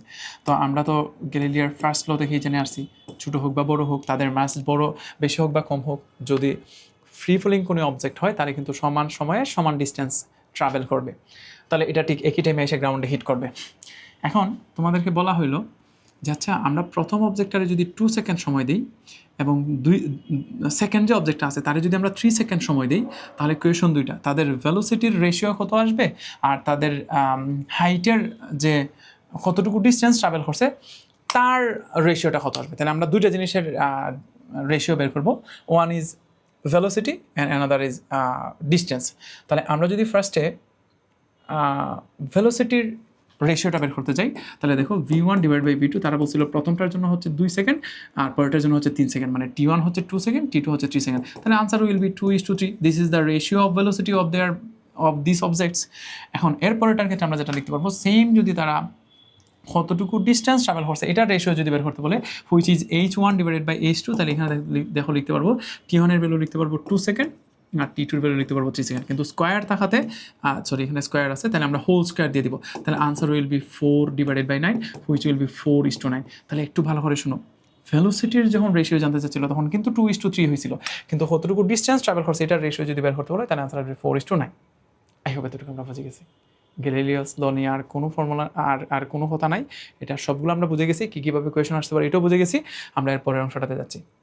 আচ্ছা, এখানে আমি আসলে এখন তোমাদেরকে এই মোশন চ্যাপ্টারের যতগুলা গ্রাফস আছে সবগুলা গ্রাফস পড়াতে যাচ্ছি, এবং আমি গতানুগতিক কোনো নিয়মে গ্রাফস পড়াতে চাচ্ছি না। মানে আমি চাচ্ছি না যে তুমি শুধু এই চ্যাপ্টারের যে কয়টা গ্রাফস আছে এইগুলারে তুমি বুঝো, অন্য কোনো চ্যাপ্টারের একটু গ্রাফটা উল্টাপাল্টা করে দিলেই যেন না বুঝো, এরকম পড়াতে চাচ্ছি না। আমি তোমাকে এমন একটা নিয়ম শিখাই দিব, যে কোনো ফর্মুলা আসুক, যে কোনো গ্রাফস আসুক, সবগুলো তুমি এক্সপ্লেন করতে পারবা। এবং আমি শিওর তুমি এই জায়গাটা দেখার পর তুমিও এই কথাটা বলতে পারতো যে ইয়েস, তোমার মধ্যে ওই কনফিডেন্সটা আমি দিয়ে দিব যে ইয়েস, এখন আমরা যে কোনো গ্রাফস এক্সপ্লেন করতে পারি এবং এটা আমরা বুঝি। আমি প্রথমে তোমাকে বলবো না গ্রাফস ফ্লট করে দিয়ে বলবো না যে হ্যাঁ এটা হচ্ছে ভেলোসিটি, এটা হচ্ছে acceleration, this is uniform acceleration, this no. তুমি বইলো কি, তুমি বইলো কোনটা ইউনিফর্ম অ্যাক্সেলারেশন, কোনটা ইউনিফর্ম ভেলোসিটি, আমি জাস্ট তার বেসিক কথাবার্তাটা তোমার শিখাই দিই। তোমার কাজ হচ্ছে তুমি মনোযোগ দিয়ে আমার কথাটা শুনো, আমি কি বলতে চাচ্ছি একটু বুঝো, দেন পরে দেখো গ্রাফস তোমার একদম একদম সহজ হয়ে যাবে। গ্রাফস কেমন এটা বুঝতে হলে ফার্স্টে তোমাকে স্লোপ সম্পর্কে জানা লাগবে। আমি এখন জাস্ট 1 মিনিট সময় নিয়ে তোমাদেরকে স্লোপ জিনিসটা শেখাবো, এবং এর পরবর্তীতে আমরা গ্রাফসের বেসিক ইনফরমেশনটাতে চলে যাব। তার আগে স্লোপটা শিখে আসি চলো। এটা আসলে ম্যাথসের টার্ম, যদিও ম্যাথসের অবশ্যই অনেক কিছু আমাদের ফিজিক্সে কাজে লাগে। সরি, এখানে লেখা আছে in mathematics a slope of a line is the change in y coordinate with respect to the change in x coordinates. এখান থেকে কিছুই বোঝা যায় নাই, কিছু বুঝবাও না। আমি একটা নাম্বার বলি তাহলে আরও সহজ হয়ে যাবে। ধরে নিচ্ছি এই যে একটা লাইন দেখতে পাচ্ছ, স্ট্রেট লাইন, এই স্ট্রেট লাইনের বি যে পয়েন্টটা দেখতে পাচ্ছ, ফার্স্টে বি পয়েন্টটা ডিপেন্ড করি। এই বি পয়েন্টের কোঅর্ডিনেটস হচ্ছে 2,3। তাহলে এটা দ্বারা বুঝতেছি যে কেউ যদি বি পয়েন্টে যেতে যায় তাহলে অরিজিন থেকে এক্স এক্সিস বরাবর যাবে 2 ইউনিট আর ওয়াই এক্সিস বরাবর যাবে 3 ইউনিট। এই যে আবার শোনো, যদি কোনো একটা পয়েন্টের কোঅর্ডিনেটস হয় 2,3 তাহলে অরিজিন থেকে এক্স এক্সিস বরাবর যাবে 2 ইউনিট, ওয়াই এক্সিস বরাবর যাবে 3 ইউনিট। এই জন্যই তো এটা 2,3। এখন এর পরে যে আর একটা পয়েন্ট আছে, ধরো নাও এই পয়েন্টের কোঅর্ডিনেটস বললাম 4,9। তাহলে আমি শিওর যে কেউ যদি এ পয়েন্টে যেতে হয় তাহলে অরিজিন থেকে এক্স এক্সিস বরাবর যাওয়া লাগবে 4 ইউনিট আর ওয়াই এক্সিস বরাবর যাওয়া লাগবে 9 ইউনিট। ধরে নাও আমি জাস্ট বলতেছি। তাহলে এই বি পয়েন্টটাতে যেতে হলে এক্স এর দিকে 2 ইউনিট, ওয়াই এর দিকে 3 ইউনিট, আর এই এ পয়েন্টে যেতে হলে এক্স এর দিকে 4 ইউনিট, উপরের দিকে 9 ইউনিট। তাহলে যদি জিজ্ঞেস করা হয় আচ্ছা এই বি থেকে এতে যেতে হলে তোমার এক্স এর দিকে কতটুকু চেঞ্জ হয়েছে, এক্স এর দিকে চেঞ্জ হয়েছে 2, কারণ এটা 2 থেকে 4 হয়ে গেছে, আর ওয়াই এর দিকে চেঞ্জ হয়েছে 3 থেকে 9, ইট মিনস 6। তাহলে ওয়াই এর দিকে চেঞ্জ হয়েছে 6। তাহলে আমরা এখন এমন একটা স্ট্রেট লাইন নিয়ে কথা বলতেছি যার এক্স এর দিকে 2 চেঞ্জ হওয়ার জন্য ওয়াই এর দিকে চেঞ্জ হয়ে গেছে 6। তার মানে আবার বলতেছি আমরা এমন একটা স্ট্রেট লাইন নিয়ে কথা বলতেছি যার এক্স এর দিকে 2 ইউনিট চেঞ্জ করার জন্য ওয়াই এর দিকে চেঞ্জ হয়ে গেছে 6 ইউনিট। তাহলে চলো এখানে আমরা বের করি যে এক্স এর এককের জন্য কতটুকু চেঞ্জ হয়। তাহলে আমরা যদি এটারে সলভ করতে যাই তাহলে আমরা এইভাবে লিখতে পারি যে এক্সের পরিমাণটা 2 চেঞ্জ হয়, ওয়াই এর চেঞ্জ হয়েছে 6। তাহলে এক্সের যদি 1 চেঞ্জ হয় তাহলে ওয়াই এর চেঞ্জ হবে 6/2 হুইচ ইজ 3। এই যে অংশটা দেখতে পাচ্ছ, দিস ইজ স্লোপ। তাহলে slope is the rate of change of y with respect to x. This is a very well definition. The rate of change of y, the rate of change of y with respect to x, x এর রেসপেক্টে y কি হারে পরিবর্তন হয় এটারই বলা হয় slope. মানে আরও সহজে বলতে গেলে x এর মান যদি তুমি 1 পরিবর্তন করো তাহলে y এর মান যতটুকু পরিবর্তন হয় এটা হচ্ছে স্লোপ। কি বলছি, x এর মান 1 পরিবর্তন করলে y এর মান যতটুকু পরিবর্তন হয় তারে বলা হয় স্লোপ। যেমন আমরা যদি বলি কোনো একটা লাইনের স্লোপ হচ্ছে 7, তাহলে তুমি কি বুঝবা যে এটা এমন একটা লাইন এক্সের মান 1 চেঞ্জ করলে ওয়াই এর মান চেঞ্জ হয় 7।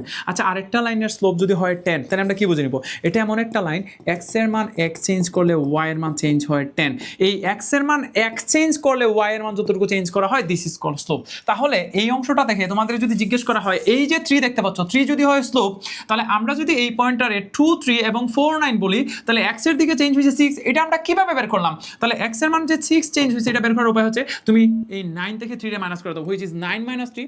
আর y এর ভ্যালু যে 2 চেঞ্জ হয়েছে, এটা কিভাবে বের করলাম? Which is 4 - 2। তাহলে নিচে লিখবো 4 - 2, তাহলে 9 - 3 ডিভাইডেড বাই 4 - 2। এখন আমরা এ যে পয়েন্টটা, এটার কোঅর্ডিনেটসে যদি বলি x1 y1, আর এই বি পয়েন্টের কোঅর্ডিনেটসে যদি বলি x2 y2, তাহলে একটু খেয়াল করে দেখো তো উপরে কি y1 - y2 divided by x1 - x2 কিনা? তাহলে সহজ কথায় দিস ইজ স্লোপ, এটারে m দ্বারা ডিফাইন করা হয়। তাহলে সহজ কথায় the difference of ordinate divided by the difference of abscissa. তোমাকে যদি দুইটা পয়েন্ট দেওয়া থাকে, তাহলে তোমাকে যদি স্লোপ বের করতে বলা হয়, একদম সহজে বলতে গেলে the difference of ordinate the divided by the difference of abscissa. দুইটা পয়েন্টের difference of ordinate divide by difference of abscissa নিলে পরে যা আছে, দিস ইজ স্লোপ। তোমাকে এইভাবেই বুঝতে হবে। আমরা স্লোপ নিয়ে অনেক কথা বলে ফেলছি, আই হোপ সবাই স্লোপরে বুঝে গেছো। এক্স এর ভ্যালু ইউনিট চেঞ্জ করলে ওয়াই এর ভ্যালু যতটুকু চেঞ্জ হয়, দিস ইজ দ্য স্লোপ। এবং এটা বের করার শর্টকাট উপায়টা হচ্ছে y1 - y2 divide by x1 - x2। The change of y divided by the change of x is called the slope of a line.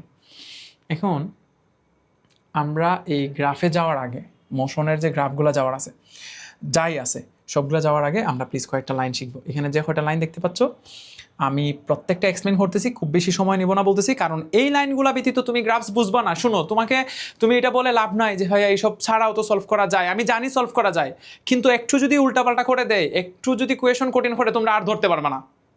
কিন্তু আমরা এমন একটা বেসিক কনসেপ্ট শিখতে যাচ্ছি, যেটা দিয়ে যে কোনো গ্রাফস যতভাবেই ঘুরাক না কেন, এর বাইরে আর কিছু আসবে না। এবং আমি আবার রিপিট করতে চাও, তোমরা মনোযোগ দিয়ে ক্লাসটা করার পর তোমরা নিজে দেখেই বুঝে যাবা যে ভাইয়া হ্যাঁ, ইটস ওকে, আপনি যা বলছেন ঠিক আছে, এটা আসলে আর ঘুরানো পেছানো যায় না, এবং ঘুরায় পেছায় লাভ নাই, আমরা আসলে সবগুলা পারবো।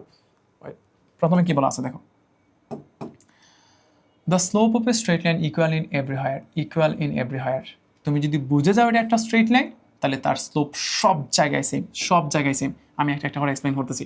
ধরে নাও তুমি কোনো একটা স্ট্রেট লাইন ড্র করছো, এই যে স্ট্রেট লাইন দেখতে পাচ্ছ, তাহলে তুমি যদি সামহাও প্রমাণ করতে পারো তার এই জায়গায় স্লোপের ভ্যালু হচ্ছে 3, তাহলে শিওর এখানেও 3, এখানেও 3, তার প্রত্যেকটা পয়েন্টে স্লোপ 3। এই যে স্লোপ চেঞ্জ হচ্ছে না, that's why this is a straight line. এটার স্লোপ যদি চেঞ্জ হয়ে যাইতো, তাহলে এটা আসলে স্ট্রেট লাইন বলা যাইতো না।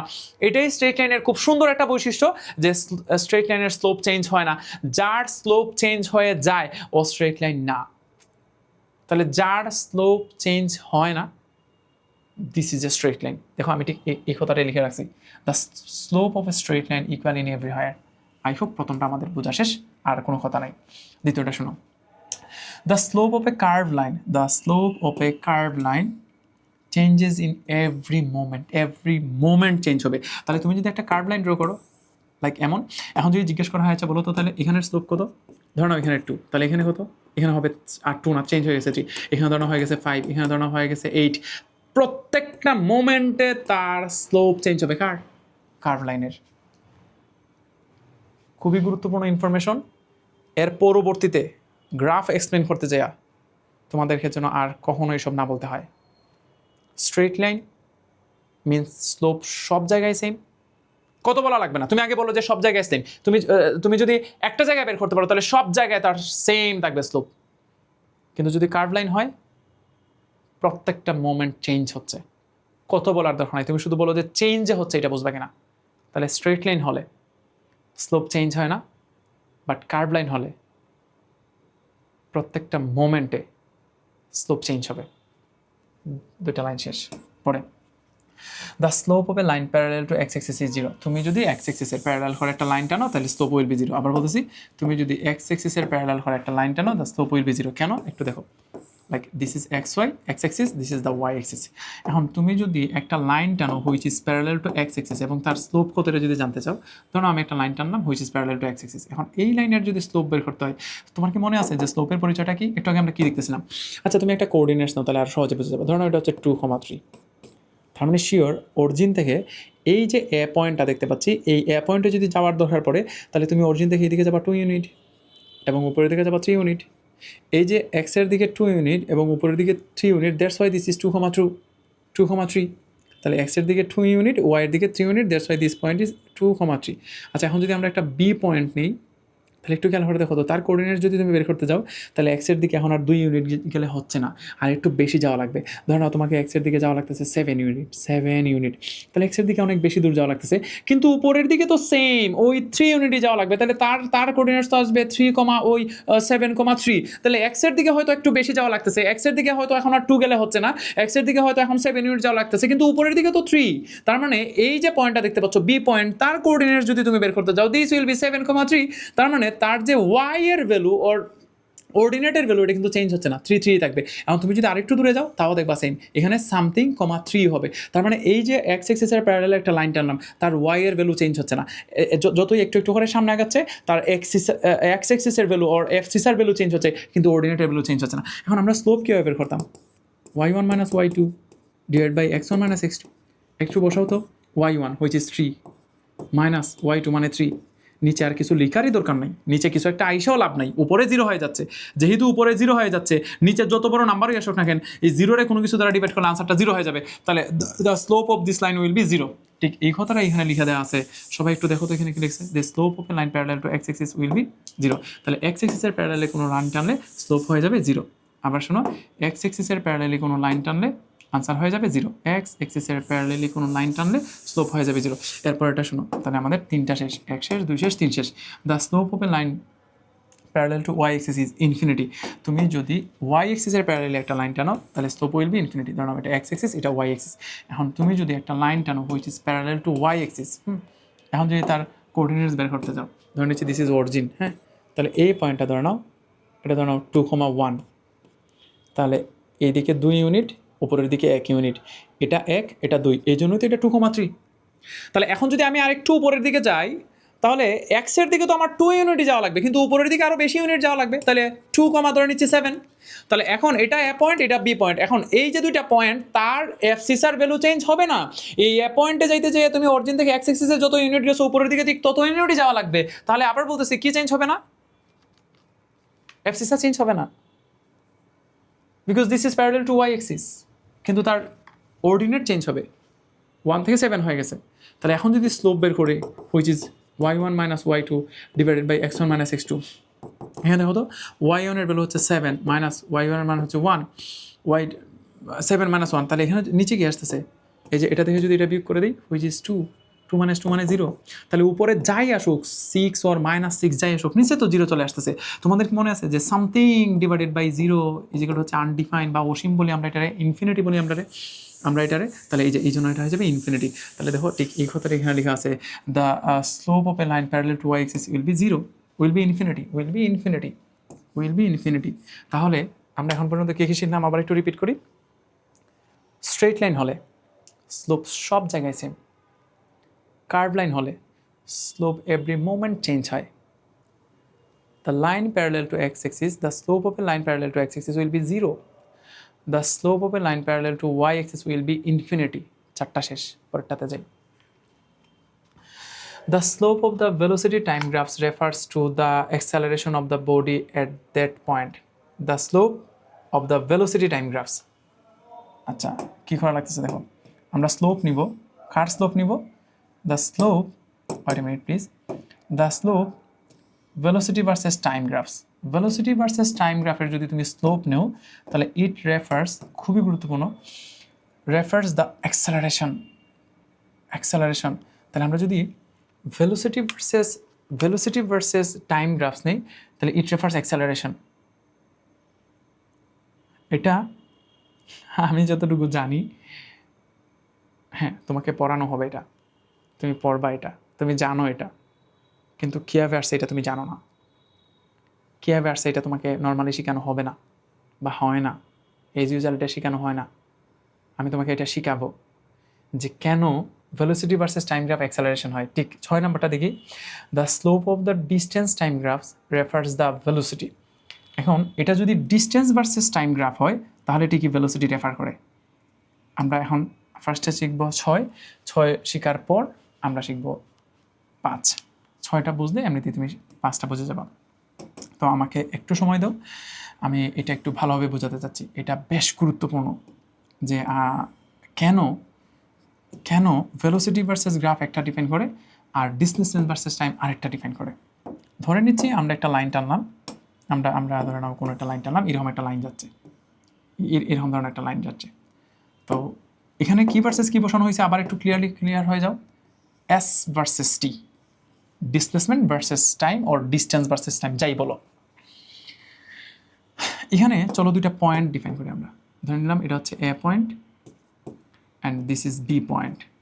ঠিক আগের মতো এ পয়েন্টের কোঅর্ডিনেটস দিলাম ধরে নাও 2,3 আর এটা ধরে নাও হচ্ছে 4,9। এমনি জাস্ট বোঝানোর জন্য ধরে নাও, ধরে নিতে তো অসুবিধা নেই না, বললো না যে এইদিকে কত ইউনিট এদিকে কত ইউনিটের তো হিসাব মিলতেছে না, আমি বোঝানোর জন্য বলতেছি ধরে নাও।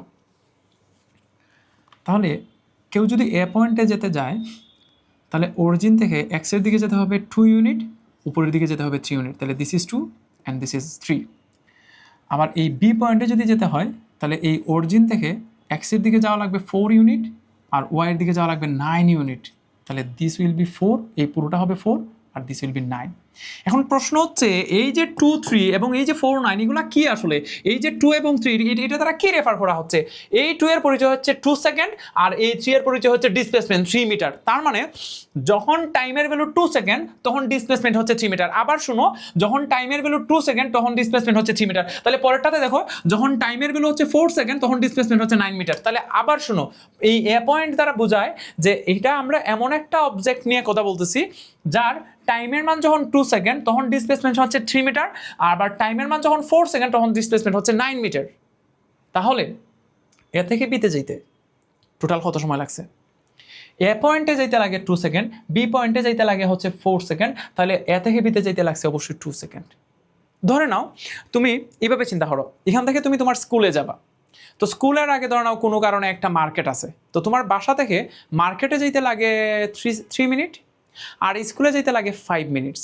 তাহলে তোমাকে যদি জিজ্ঞেস করা হয় যে বলো তো তাহলে তোমার মার্কেট থেকে ওই স্কুলে যেতে কত মিনিট লাগতেছে, তাহলে আবার শুনো, তোমার বাসা থেকে তোমার স্কুলে যেতে লাগে 5 মিনিটস, বাসা থেকে মার্কেটে যেতে লাগে 3 মিনিটস, তাহলে মার্কেট থেকে স্কুলে যেতে কত মিনিট? 2 মিনিটস। সেম অরিজিন থেকে কেউ যদি এ পয়েন্টে যেতে যায় তাহলে লাগবে 2 মিনিটস বা 2 সেকেন্ড, এটার ইউনিট হিসেবে যদি সেকেন্ড এই সেকেন্ড, আর বি পয়েন্টে যাইতে লাগবে 4 সেকেন্ড। তাহলে এ থেকে বিতে যাইতে কত? অবশ্যই এটা থেকে এই দুইটার ডিফারেন্স নিলেই হয়ে যাবে, 4 থেকে 2 সেকেন্ড। তাহলে আমি এখান থেকে যা বুঝতেছি যে এ থেকে বিতে যেতে লাগবে 2 সেকেন্ড, আর এখান থেকে এখানে যদি হিসাব করি তার ডিসপ্লেসমেন্ট যদি হিসাব করি তাহলে এ থেকে বিতে যেতে ডিসপ্লেসমেন্ট হয়ে গেছে টোটাল 6 মিটার, কারণ এতে আসতে যে লাগতো 3 মিটার আর বিতে যেতে গেলে লাগবে টোটাল 9 মিটার, তাহলে এ থেকে বিতে যেতে লাগবে টোটাল 6 মিটার। আবার শোনো, এতে আসতেই লাগবে 3 মিটার আবার বিতে যেতে লাগবে টোটাল 9 মিটার, তাহলে এ থেকে বিতে যেতে লাগবে 6 মিটার। ঠিক আগের মতো এইভাবে চিন্তা করো তো, তোমার বাসা থেকে স্কুলের দূরত্ব হচ্ছে 9 মিটার, ধরে নাও বাসা থেকে মার্কেটের দূরত্ব হচ্ছে 3 মিটার, তাহলে মার্কেট থেকে স্কুলটা কতটুকু দূরে? অবশ্যই 6 মিটার, মাইনাস করলেই চলে আসবে। সেম কনসেপ্ট, টাইম দিয়েও যেমন বোঝানো যাবে, ডিসপ্লেসমেন্ট দিয়েও বোঝানো যাবে। তাহলে এই দুইটা পয়েন্ট নিয়ে আমরা কাজ করি, চলো এই কথাটা একটু মনে রেখো। বলো এক্সের দিকে কতটুকু চেঞ্জ হয়েছে? এক্সের দিকে চেঞ্জ হয়েছে 2 এবং ওয়াইয়ের দিকে চেঞ্জ হয়েছে 6। সুতরাং এক্সের দিকে 2 চেঞ্জ না হয় যদি 1 চেঞ্জ হইতো তাহলে ওয়াইয়ের দিকে কতটুকু চেঞ্জ হইতো? 6/2, দিস ইজ দ্য স্লোপ 3, এটারে বলা হয় স্লোপ। কেন? কারণ আমরা অলরেডি শিখে আসছি এক্সের ভ্যালু 1 চেঞ্জ করলে ওয়াইয়ের ভ্যালু যতটুকু চেঞ্জ হয় দিস ইজ স্লোপ। দেখো তো স্লোপের আইডিয়াটা সেমভাবেই তোমার শেখানো হয়েছে কিনা, সেম এটাই শেখানো হয়েছিল কিনা স্লোপ, যে এক্সের ভ্যালু এই যে এতক্ষণ যে আমি এখানে যে চিল্লাইলাম যে এক্সের 2 চেঞ্জ হলে ওয়াইয়ের চেঞ্জ হয় 6, তাহলে এক্সের 1 চেঞ্জ হলে যতটুকু দিস ইজ দ্য স্লোপ। তাহলে এখানে তো সেম আইডিয়া, এখানে আমাদের এই স্লোপের আইডিয়া দেখে আমি এখান পর্যন্ত যা বুঝলাম, তাহলে এখানে স্লোপ হচ্ছে 3। কিন্তু তুমি যদি এক্স ওয়াই চিন্তা না করে এখানে যদি ভালোভাবে চিন্তা করো, এখানে কিন্তু এক্স এক্সিস হিসেবে কাজ করতেছিল টাইম এবং ওয়াই এক্সিস বরাবর কিন্তু ছিল ডিসপ্লেসমেন্ট, তাহলে এখানে তো এক্স লেখার দরকার নাই, তুমি তো চাইলে এইভাবে লিখতে পারবা এক্স মানে হচ্ছে টি সেকেন্ডে যখন টাইমের মান 2 সেকেন্ড, টাইমের মান যখন 2 সেকেন্ড তখন তার ডিসপ্লেসমেন্ট হুইচ ইজ এস হচ্ছে 6 মিটার। তাহলে টাইমের মান যখন 2 সেকেন্ড তখন ডিসপ্লেসমেন্ট হচ্ছে 6 মিটার। তাহলে টাইমের মান যখন 1 সেকেন্ড মানে পার সেকেন্ডে যতটুকু ডিসপ্লেসমেন্ট দিস ইজ 3। তাহলে এই হিসাব অনুযায়ী দেখো তো এটা ভেলোসিটি কিনা, কারণ ভেলোসিটির পরিচয় কী ছিল যে পার সেকেন্ডে যতটুকু ডিস্টেন্স ট্রাভেল করে দিস ইজ দ্য ভেলোসিটি। তাহলে এই হিসাব অনুযায়ী এক হিসাব অনুযায়ী this is our slope and অন্য হিসাব অনুযায়ী দিস ইজ দ্য ভেলোসিটি। তাহলে আমি শিওর এখান থেকে সিদ্ধান্ত নিতে পারবো যে slope is equal to velocity. ঠিক এই কথাটা এখানে লেখা আছে যে গ্রাফটা যদি হয় এস ভার্সেস টি তাহলে তার স্লোপ মানে ভেলোসিটি। তাহলে এখন থেকে আমরা যদি কোনো গ্রাফ দেখি এবং গ্রাফের মধ্যে গ্রাফটা যদি হয় এস ভার্সেস টি, তোমাকে যেন আর বলতে না হয় এস ভার্সেস টি গ্রাফ মানেই তার স্লোপ ইজ ইকুয়াল ভেলোসিটি। আবার শোনো, এস ভার্সেস টি গ্রাফ মানেই তার slope is equal velocity. I hope এতটুকু সবাই বুঝে গেছি। এখন আসলে আমরা একটু চেঞ্জ করি, আমরা চলো এসটা কেটে দিয়ে এখানে একটা ভি লিখে দিই, মানে আমাদের গ্রাফটা এখন ভি ভার্সেস টি। যদি গ্রাফটা ভি ভার্সেস টি হয় তাহলে বেশ কিছু পরিবর্তন আসবে। কী কী পরিবর্তন আসবে প্রথমে শোনো।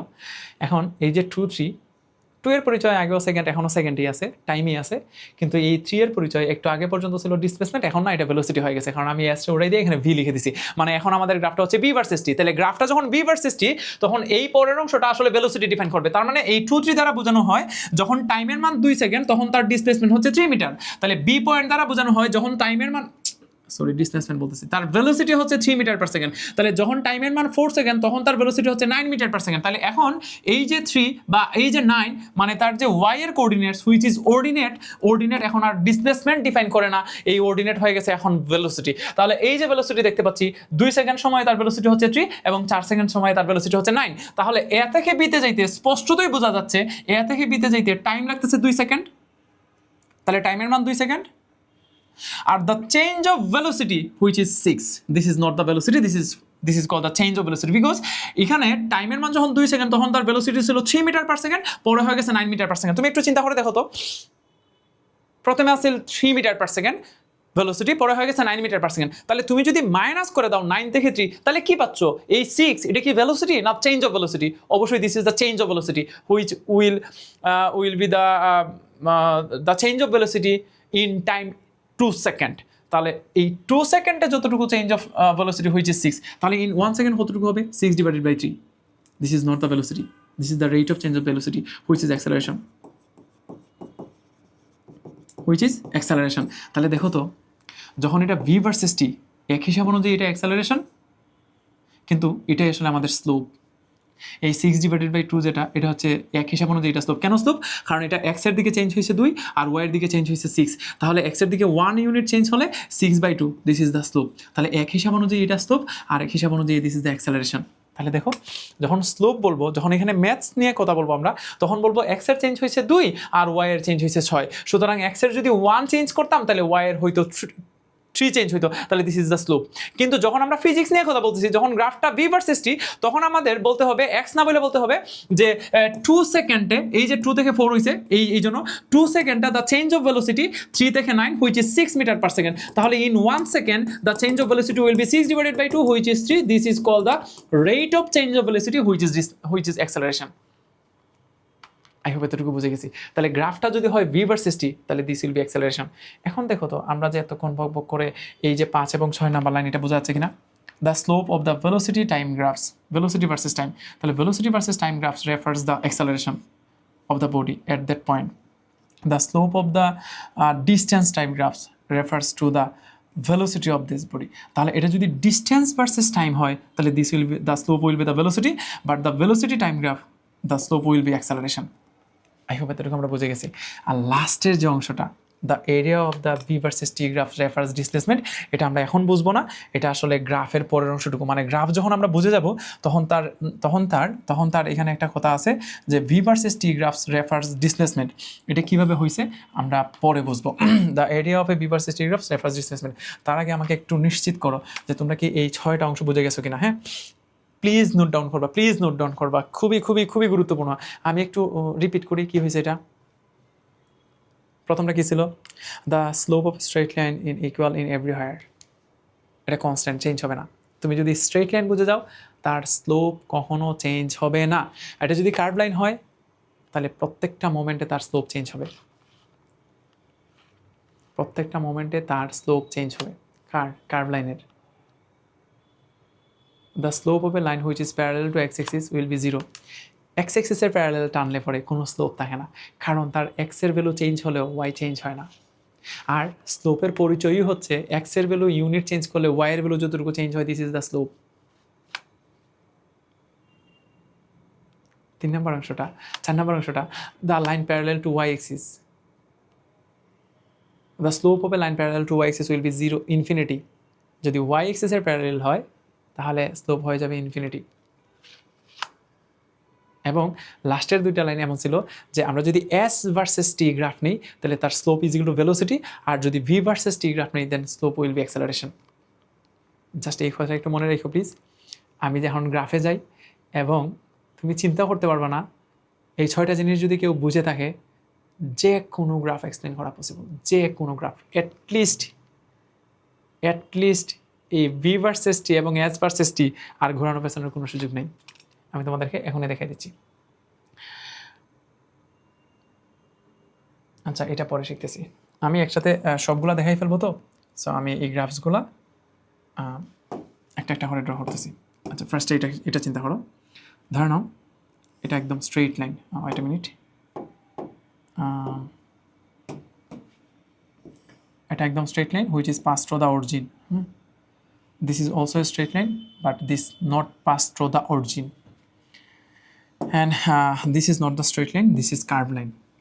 এখান থেকে আমরা কী কী ডিসিশন নিব? হ্যাঁ, আমার উদ্দেশ্য হবে এটা নিয়ে তার তিনটা প্রপার্টিজ লেখা, তার তিনটা প্রপার্টিজ লেখা, এবং একই সাথে তার তিনটা প্রপার্টিজ লেখা, তার তিনটা প্রপার্টিজ লেখা। ফার্স্টে আমি তোমাদেরকে আবার একটা জিনিস মনে করে দিই, এটা ভুললে চলবে না। যেহেতু প্রত্যেকটা graphs s versus t, s versus t, s versus t, s versus t কোনো গ্রাফ দেখলেই তোমার মাথায় প্রথমত যেটা আসতে হবে, slope is equal to velocity. এটা আগে লিখে ফেলো please. Slope is equal to velocity, slope is equal to velocity, এটা প্রথম কথা, এটা ভুললে চলবে না। Slope is equal to velocity. কার? যেহেতু গ্রাফটা এস ভার্সেস টি। যদি এস ভার্সেস টি না হয় ভি ভার্সেস টি হতো তাহলে আমরা ভেলোসিটি লিখতাম না, তখন হয়তো অ্যাক্সেলারেশন লিখতাম। এখন যদি বলো যে ভাইয়া যদি অন্য কিছু হয়ে যায়, যদি এস না থাকে অন্য কিছু থাকে, জানি না, তোমাকে সব কিছু বুঝতে হবে। আমি যেটা বলছি এটা বুঝছো কিনা বলো। এস ভার্সেস টি হলে কি, আর ভি ভার্সেস টি হলে কি? এস ভার্সেস টি হলে ভি, ভি ভার্সেস টি হলে এ। এতটুকু আগে বুঝো। আমার একটা প্রশ্নের উত্তর দাও, অথবা মনোযোগ দিয়ে শুনো।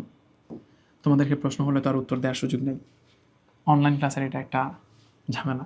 অফলাইন হলে তো সবাই দাঁড় করে কিছু প্রশ্ন করা যেত এবং উত্তরও শোনা যেত। আমি বলি, আমি প্রশ্ন করি আমারে, আমি উত্তর দিই, তোমরা শুধু শুনে যাও। S versus T, slope is equal to velocity. এটা একটা স্ট্রেট লাইন। তার যেহেতু স্ট্রেট লাইন, আমরা জানি স্ট্রেট লাইনের স্লোপ চেঞ্জ হয় না। স্লোপ চেঞ্জ হয় না মিনস ভেলোসিটি চেঞ্জ হয় না। ভেলোসিটি চেঞ্জ হয় না, it means uniform velocity. Uniform velocity, it means তার ভেলোসিটি চেঞ্জ হচ্ছে না। ভেলোসিটি চেঞ্জ হচ্ছে না, ইট মিনস অ্যাক্সেলারেশন জিরো। আবার বলি, স্ট্রেট লাইন, স্লোপ চেঞ্জ হয় না, স্লোপ সব জায়গায় সেম, ভেলোসিটি সব জায়গায় same, velocity same means velocity change হয় না, সুতরাং acceleration zero, because acceleration is the rate of change of velocity. তাহলে ভেলোসিটি যেহেতু চেঞ্জ হয় না, সো তার অ্যাক্সেলারেশন চেঞ্জ হবে না। এটার উপরেরটা একটু লিখতেছি না, একটু পরে বলবো। পরেরটা যদি আসি, সেম কাহিনী, এস ভার্সেস টি গ্রাফ। যেহেতু এস ভার্সেস টি, তাহলে slope is equal to velocity. কিন্তু এটা যেহেতু একটা স্ট্রেট লাইন, তাহলে তার স্লোপ চেঞ্জ হচ্ছে না। স্লোপ চেঞ্জ হচ্ছে না মিনস ভেলোসিটি চেঞ্জ হচ্ছে না। ভেলোসিটি যেহেতু চেঞ্জ হচ্ছে না, তাহলে ঠিক আগের মতো ইউনিফর্ম ভেলোসিটি, ইউনিফর্ম ভেলোসিটি। আর যেহেতু ইউনিফর্ম ভেলোসিটি, ইট মিনস তার ভেলোসিটি চেঞ্জ হচ্ছে না, ইট মিনস অ্যাক্সেলারেশন জিরো। তাহলে তার অ্যাক্সেলারেশন উইল বি জিরো। আমরা অনেক ইনফরমেশন শিখে গেছি। তাহলে এখন 1 নাম্বারটা কেন ফাঁকা রাখছি? তাহলে এই গ্রাফ আর এই গ্রাফের মধ্যে এই দুটো হচ্ছে মিল। এখন পার্থক্যটা শোনো, তাদের মধ্যে কী ডিফারেন্স আছে? তাদের মধ্যে বেসিক ডিফারেন্সটা হচ্ছে একটা অরিজিন দিয়ে পাস করতেছে আর একটা অরিজিন দিয়ে পাস করতেছে না। এখন আমি তোমাদেরকে শেখাবো অরিজিন দিয়ে পাস করার মানে কি আর অরিজিন দিয়ে পাস না করার মানে কি। যখন অরিজিন দিয়ে পাস করে তুমি এই পয়েন্টটা দিয়ে বুঝতে হবে এই পয়েন্টের কোঅর্ডিনেটস হচ্ছে 0,0। এই প্রথম জিরোটা হচ্ছে টি এর আর পরের জিরোটা হচ্ছে এস এর। তার মানে যখন তার টাইম 0 তখন তার ডিসপ্লেসমেন্টও 0। যখন টাইম 0 তখন যদি ডিসপ্লেসমেন্টও 0 হয়, আবার শোনো যখন টাইম 0 তখন যদি তার ডিসপ্লেসমেন্টও 0 হয়, this is call the initial displacement. তার কোনো ইনিশিয়াল ডিসপ্লেসমেন্ট নাই, এখানে কোনো no initial displacement. It means যখন টাইম 0 তখন তার ডিসপ্লেসমেন্টও 0। তাহলে আমরা বলে দিব এই গ্রাফের কোনো ইনিশিয়াল ডিসপ্লেসমেন্ট নাই। নো ইনিশিয়াল ডিসপ্লেসমেন্ট, এই গ্রাফের কোনো ইনিশিয়াল ডিসপ্লেসমেন্ট নাই। আবার শোনো, এই গ্রাফের কোনো ইনিশিয়াল ডিসপ্লেসমেন্ট নাই। তাহলে এটা কি হয়েছে? আচ্ছা, this is the origin, this is 0 0, but এটা দিয়েও পাস করতেছে না। তাহলে ও দেখো একটু উপর থেকে পাস করতেছে। তাহলে তুমি যদি এই পয়েন্টের কোঅর্ডিনেটসটা দেখো, এখানে আসলে এফসিসার ভ্যালু 0, কারণ অরিজিন থেকে এটা এক্স এক্সিসের দিকে যায় নাই, পজিটিভেও যায় নাই নেগেটিভেও যায় নাই। পজিটিভেও যায় নাই নেগেটিভেও যায় নাই যেহেতু 0, বাট ও উপরের দিকে যাচ্ছে, ওয়াই এক্সিসের উপরের দিকে উঠতেছিল, তার মানে অবশ্যই এখানে কিছু একটা আছে। তাহলে এই পয়েন্টের কোঅর্ডিনেটসটা আসতেছে সামথিং 0, সামথিং। এখানে কিছু একটা আছে, এখানে কিছু একটা আছে, ওয়াই এর ভ্যালু কিছু একটা আছে, অর্ডিনেটের ভ্যালু কিছু একটা আছে, কিন্তু এফসিসা 0। কারণ অরিজিন থেকে এক্সের দিকে যায় নাই মানে 0, কিন্তু উপরের দিকে গেল, তাই এখানে কিছু একটা আছে। তার মানে এই প্রথম 0টা হচ্ছে টাইমের, আর পরের যে কিছু একটা আছে এই কিছু একটা হচ্ছে ডিসপ্লেসমেন্টের। তার মানে এই জায়গাটা দেখে তোমাকে বুঝতে হবে যখন টাইম 0 তখন তার ডিসপ্লেসমেন্ট কিছু একটা আছে। যখন টাইম 0 তখন যে তার displacement, this is call initial displacement. এটারে এস নট দ্বারা ডিফাইন করা যেতে পারে। তাহলে এই এস নটের পরিচয়টা কি? This is the initial displacement. Initial displacement জিনিসটা কি? যে যখন টাইম 0 তখনই যদি তার কোনো একটা ডিসপ্লেসমেন্ট থাকে, this is call initial displacement. আবার শুনো, যখন টাইম 0 তখনই যদি তার কোনো একটা ডিসপ্লেসমেন্ট থাকে, this is call initial displacement. আচ্ছা, এটা দেখতে কেমন হয়? গ্রাফ থেকে তো বুঝলাম। তাহলে আমরা বলবো যে এখানে কি ইনিশিয়াল ডিসপ্লেসমেন্ট আছে কি নাই? এক নম্বরে কি লিখবো? It's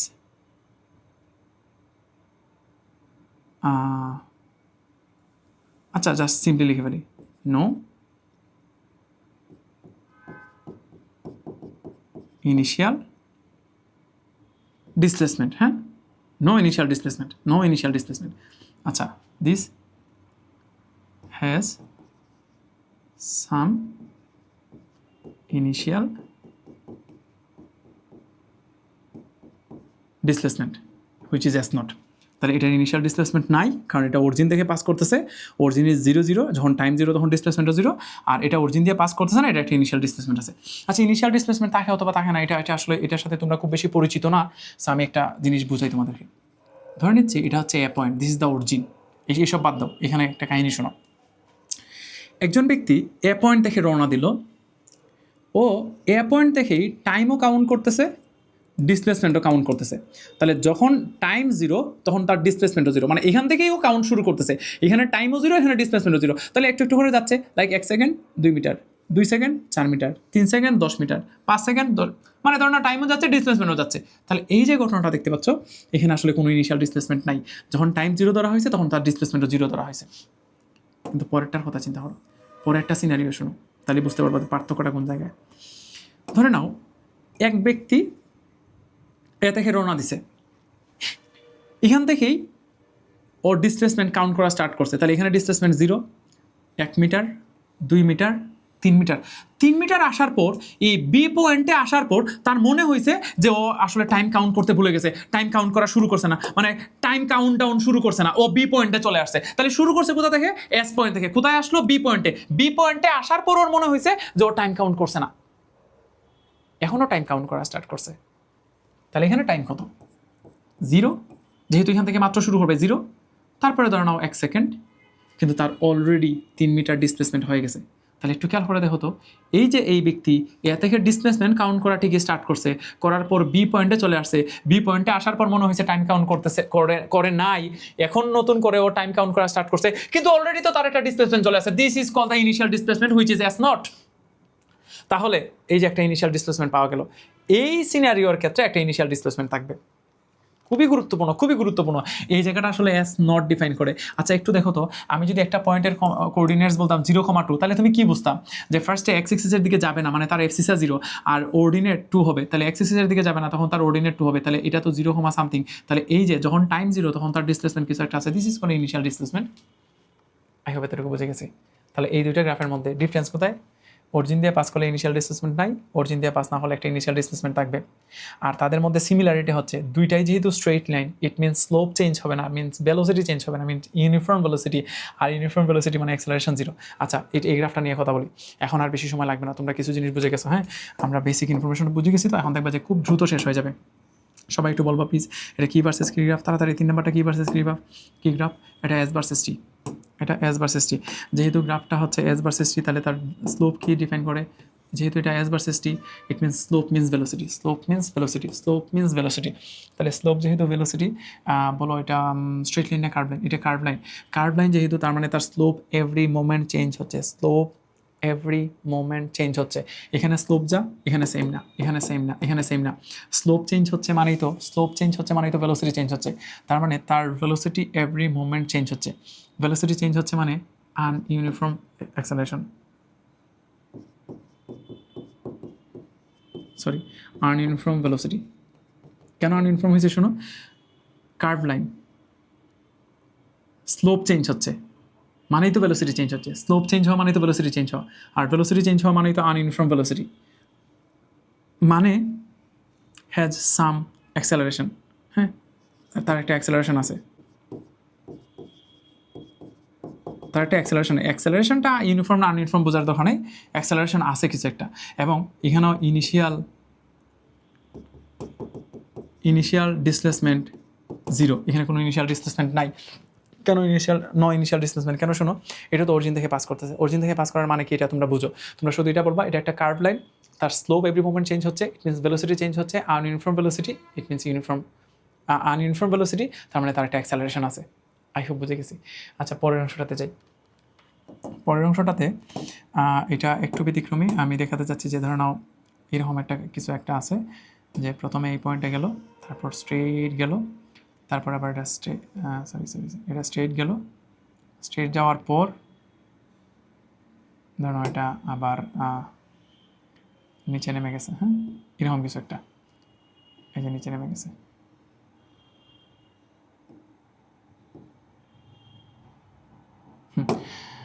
আমি যদি পয়েন্টগুলো আলাদা করে ফেলি, this is O point, this is A point, this is B point, this is C point. আচ্ছা এই গ্রাফটা কি ভার্সেস কি দেখো, এটা হচ্ছে এস ভার্সেস টি।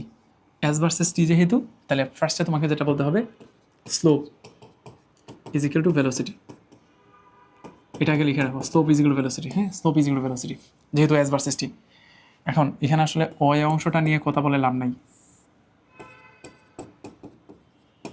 এই ও এ পার্ট নিয়ে কথা বলে লাভ নাই। কেন লাভ নাই শোনো, ও এ পার্টটা না আমাদের ঠিক এই 1 নাম্বার গ্রাফটার মতো, এটার মতো। দেখো ও এটা স্ট্রেট লাইন, তাহলে এটার যদি কয়েকটা লিখতেই হয়, তোমরা যদি বুঝতে যাও তাহলে আমরা বলবো এটা একটা স্ট্রেট লাইন, তার স্লোপ চেঞ্জ হচ্ছে না, ইট মিনস ভেলোসিটি চেঞ্জ হচ্ছে না, ইট মিনস ইউনিফর্ম ভেলোসিটি।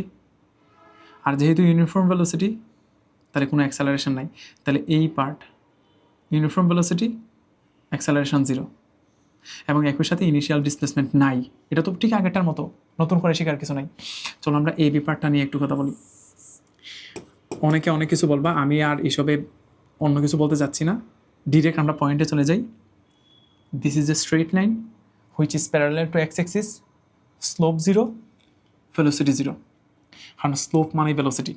তাহলে এই বি অংশের ফার্স্টে বলতে হবে স্লোপ 0। স্লোপ 0 কেন? স্লোপ 0 কেন? কারণ this is parallel to x axis. X অ্যাক্সিসের প্যারালাল হয়ে গেলে কোনো স্লোপ থাকে না, আর যেহেতু এক্স অ্যাক্সিসের প্যারালাল হয়ে গেছে, ইট মিনস স্লোপ 0 হয়ে গেছে। স্লোপ যদি 0 হয়, আবার কথাটা শোনো, স্লোপ যদি 0 হয়ে যায়, স্লোপ যদি 0 হয়ে যায়, তাহলে তার ভেলোসিটিও 0। আর ভেলোসিটি যদি 0 হয়, ভেলোসিটি যদি 0 হয়, দিস ইজ কল স্ট্যাটিক। এটা দেখো তো অর স্টেশনারি কিনা, এটা একটা স্টেশনারি অবজেক্ট কিনা। তার মানে এটা এখানে এটা এটা একটা স্টেশনারি অবজেক্ট, এটা দ্বারা বোঝায় এখানে অস্থির আছে, ও নড়তেছে না।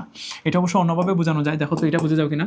আমি যদি এই পয়েন্টের কোঅর্ডিনেটস দিই 2,3, ইট মিনস অরিজিন থেকে এক্স এক্সিস বড় যাওয়া লাগবে 2 ইউনিট, ওয়াই এক্সিস দিকে যাওয়া লাগবে 3 ইউনিট। এখন যদি আমরা একটু সামনে যাই তাহলে এক্স এক্সিসের দিকে একটু বেড়ে গেল, ধরো 2 থেকে বেড়ে এখন 4 হয়ে গেছে, কিন্তু উপরের দিকে তো 3, তাহলে এটা হবে 4,3।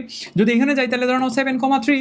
তার মানে তার টাইম যাচ্ছে, এই যে এক্স এর ভ্যালু চেঞ্জ হচ্ছে, 2 থেকে 4 হয়েছে, 4 থেকে 7 হয়েছে, কিন্তু তার ওয়াই এর যে ভ্যালু, ওই ওয়াই এর ভ্যালু 3, তার মানে ওয়াই এর ভ্যালু তো চেঞ্জ হচ্ছে না, ইট মিনস ডিসপ্লেসমেন্ট চেঞ্জ হচ্ছে না। তাহলে তুমি বলো তো একটা বস্তুর টাইম যাচ্ছে কিন্তু ডিসপ্লেসমেন্ট চেঞ্জ হচ্ছে না, এটা দ্বারা তুমি কি বুঝো? এই যে আমি ধরো দাঁড়াই আছি, ইট মিনস কি টাইম যাচ্ছে না?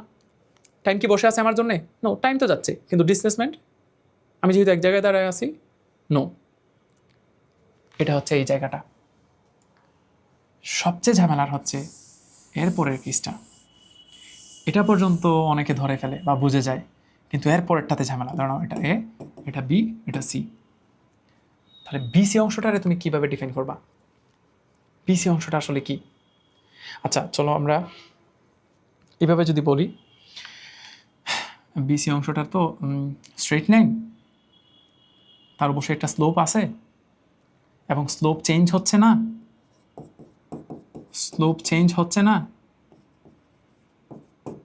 আমি এভাবে লিখে ফেলি, চেঞ্জ হচ্ছে না, সুতরাং ভেলোসিটি চেঞ্জ হচ্ছে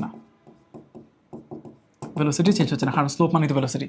আচ্ছা স্লোপ কেন চেঞ্জ হচ্ছে না বলছি? কারণ this is a straight line হলেই তো স্লোপ চেঞ্জ হওয়ার কোনো সুযোগ নেই।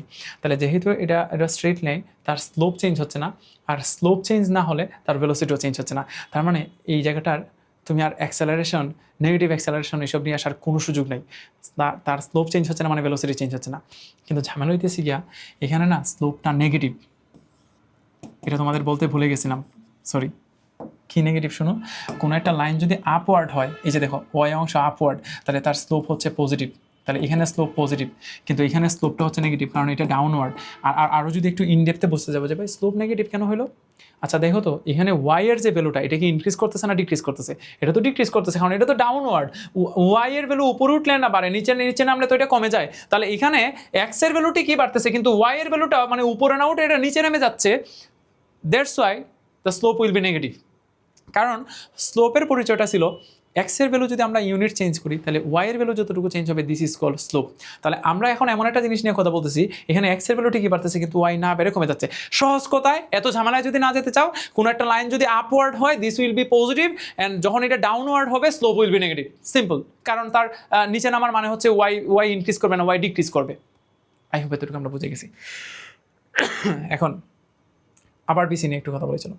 বি থেকে সি পর্যন্ত, এটা যেহেতু s versus t graph, slope মানে ভেলোসিটি, এটা একটা স্ট্রেট লাইন, স্লোপ চেঞ্জ হচ্ছে না, সো ভেলোসিটি চেঞ্জ হবে না, আর ভেলোসিটি চেঞ্জ হবে না মানেই হচ্ছে ইউনিফর্ম ভেলোসিটি।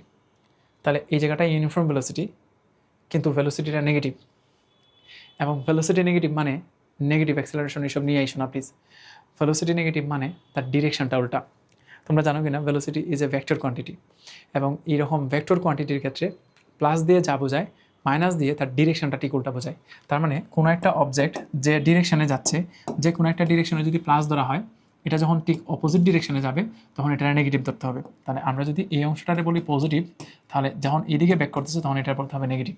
আমি যদি পুরো অংশটার একটু এইভাবে বলি, যে ধরে নাও এটা দ্বারা বোঝায় যে ও যে পয়েন্টটা দেখতে পাচ্ছ, ও থেকে একজন ব্যক্তি ধরে নাও একটা ইউনিফর্ম ভেলোসিটি নিয়ে এতে আসলো, ও থেকে ইউনিফর্ম ভেলোসিটি নিয়ে এতে আসলো, এতে আসার পর অনেকক্ষণ এখানে দাঁড়ায় আছে,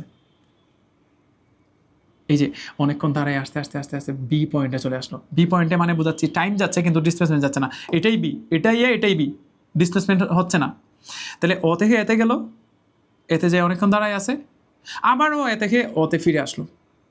তাহলে এই যে আবার এ থেকে ওতে ফিরে আসলো, তার মানে এখনও তার একটা ইউনিফর্ম ভেলোসিটি আছে, ইউনিফর্ম ভেলোসিটি নিয়ে ও থেকে এতে আসছে, কিন্তু এখানে একটা কিন্তু আছে, কিন্তু তার ডিরেকশনটা উল্টে হওয়ায় জাস্ট যেদিকে গেল ঠিক তার বিপরীত দিকে ফিরে আসছে, বিদায় এটা ডাউনওয়ার্ড ছিল, এখানে কিছুক্ষণ অস্থির ছিল। তাহলে এটাও ইউনিফর্ম ভেলোসিটি, এটা স্টেশনারি ইউনিফর্ম ভেলোসিটি কিন্তু অপোজিটিভ। আচ্ছা আই হোপ এটা বুঝে গেছো। আমরা নেক্সট অপশনটা যাই। এখানে সবগুলা গ্রাফ ভি ভার্সেস টি। এখানে সবগুলা গ্রাফ v ভার্সেস t। যেহেতু এখানে সবগুলা গ্রাফ v ভার্সেস t, তাহলে আমাদেরকে প্রথমে যেটা বুঝে রাখতে হবে যে slope is equal two acceleration. Slope is equal two acceleration. আগে প্লিজ এটা আগে বুঝো, এটা আগে লিখে রাখো। এটা মেইন যে স্লোপ ইজ ইকুয়াল টু কেন এখন অ্যাক্সেলারেশন হয়েছে, এটা আমরা আগেই জানি, কারণ এটা v versus t। s versus t হলে ভেলোসিটি হইতো। এখন যদি আমরা ঠিক আগের মতো যে ধরুন ফার্স্ট একটা লাইনটার নাম which is pass to the origin, second আরেকটা লাইনটার নাম which is not pass to the origin, but this is also A straight line. আমরা যদি এরপরের লাইনটা টানি, যে ধরে নাও এখানে বললাম যে না এটা স্ট্রেট লাইন না, এটা একটা কার্ভ লাইন, তাহলে এখান থেকে আমরা কী সিদ্ধান্ত নিব? ঠিক আগের মতো খুব তাড়াতাড়ি লিখে ফেলি। হ্যাঁ, এসব এখন তোমরা বুঝে গেছো। এখন দেখে এইসব বলে দেওয়ার কথা। এটার যদি 3টা বৈশিষ্ট্য লিখতে বলা হয়, তাহলে আমরা কী লিখবো? First of all, this is a straight line. এটা যেহেতু স্ট্রেট লাইন, তাহলে স্লোপ চেঞ্জ হচ্ছে না, স্লোপ সব জায়গায় সেম, মানে অ্যাক্সেলারেশন সব জায়গায় সেম, অ্যাক্সেলারেশন চেঞ্জ হচ্ছে না। আবার শোনো, এটা একটা স্ট্রেট লাইন, তার স্লোপ চেঞ্জ হচ্ছে না মানে অ্যাক্সেলারেশন চেঞ্জ হচ্ছে না, অ্যাক্সেলারেশন চেঞ্জ হচ্ছে না মানে ইউনিফর্ম অ্যাক্সেলারেশন।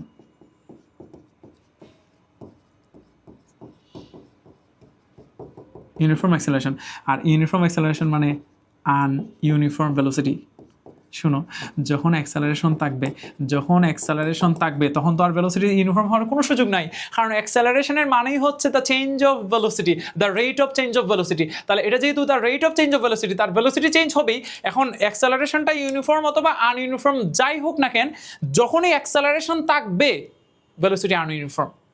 তাহলে কি হয়েছে শোনো, এটা একটা স্ট্রেট লাইন, তার স্লোপ সব জায়গায় সেম, ইট মিনস তার অ্যাক্সেলারেশন সব জায়গায় সেম, তাহলে uniform acceleration, it means ununiform velocity. বুঝেই যাচ্ছে, এটার ক্ষেত্রে আর বলার দরকার নাই, সেম বসে যাবে, সেম। আমার মনে হচ্ছে কি আমি জাস্ট এটারে কপি করে যদি পারতাম, সেটা মনে বসাতে দিবে না,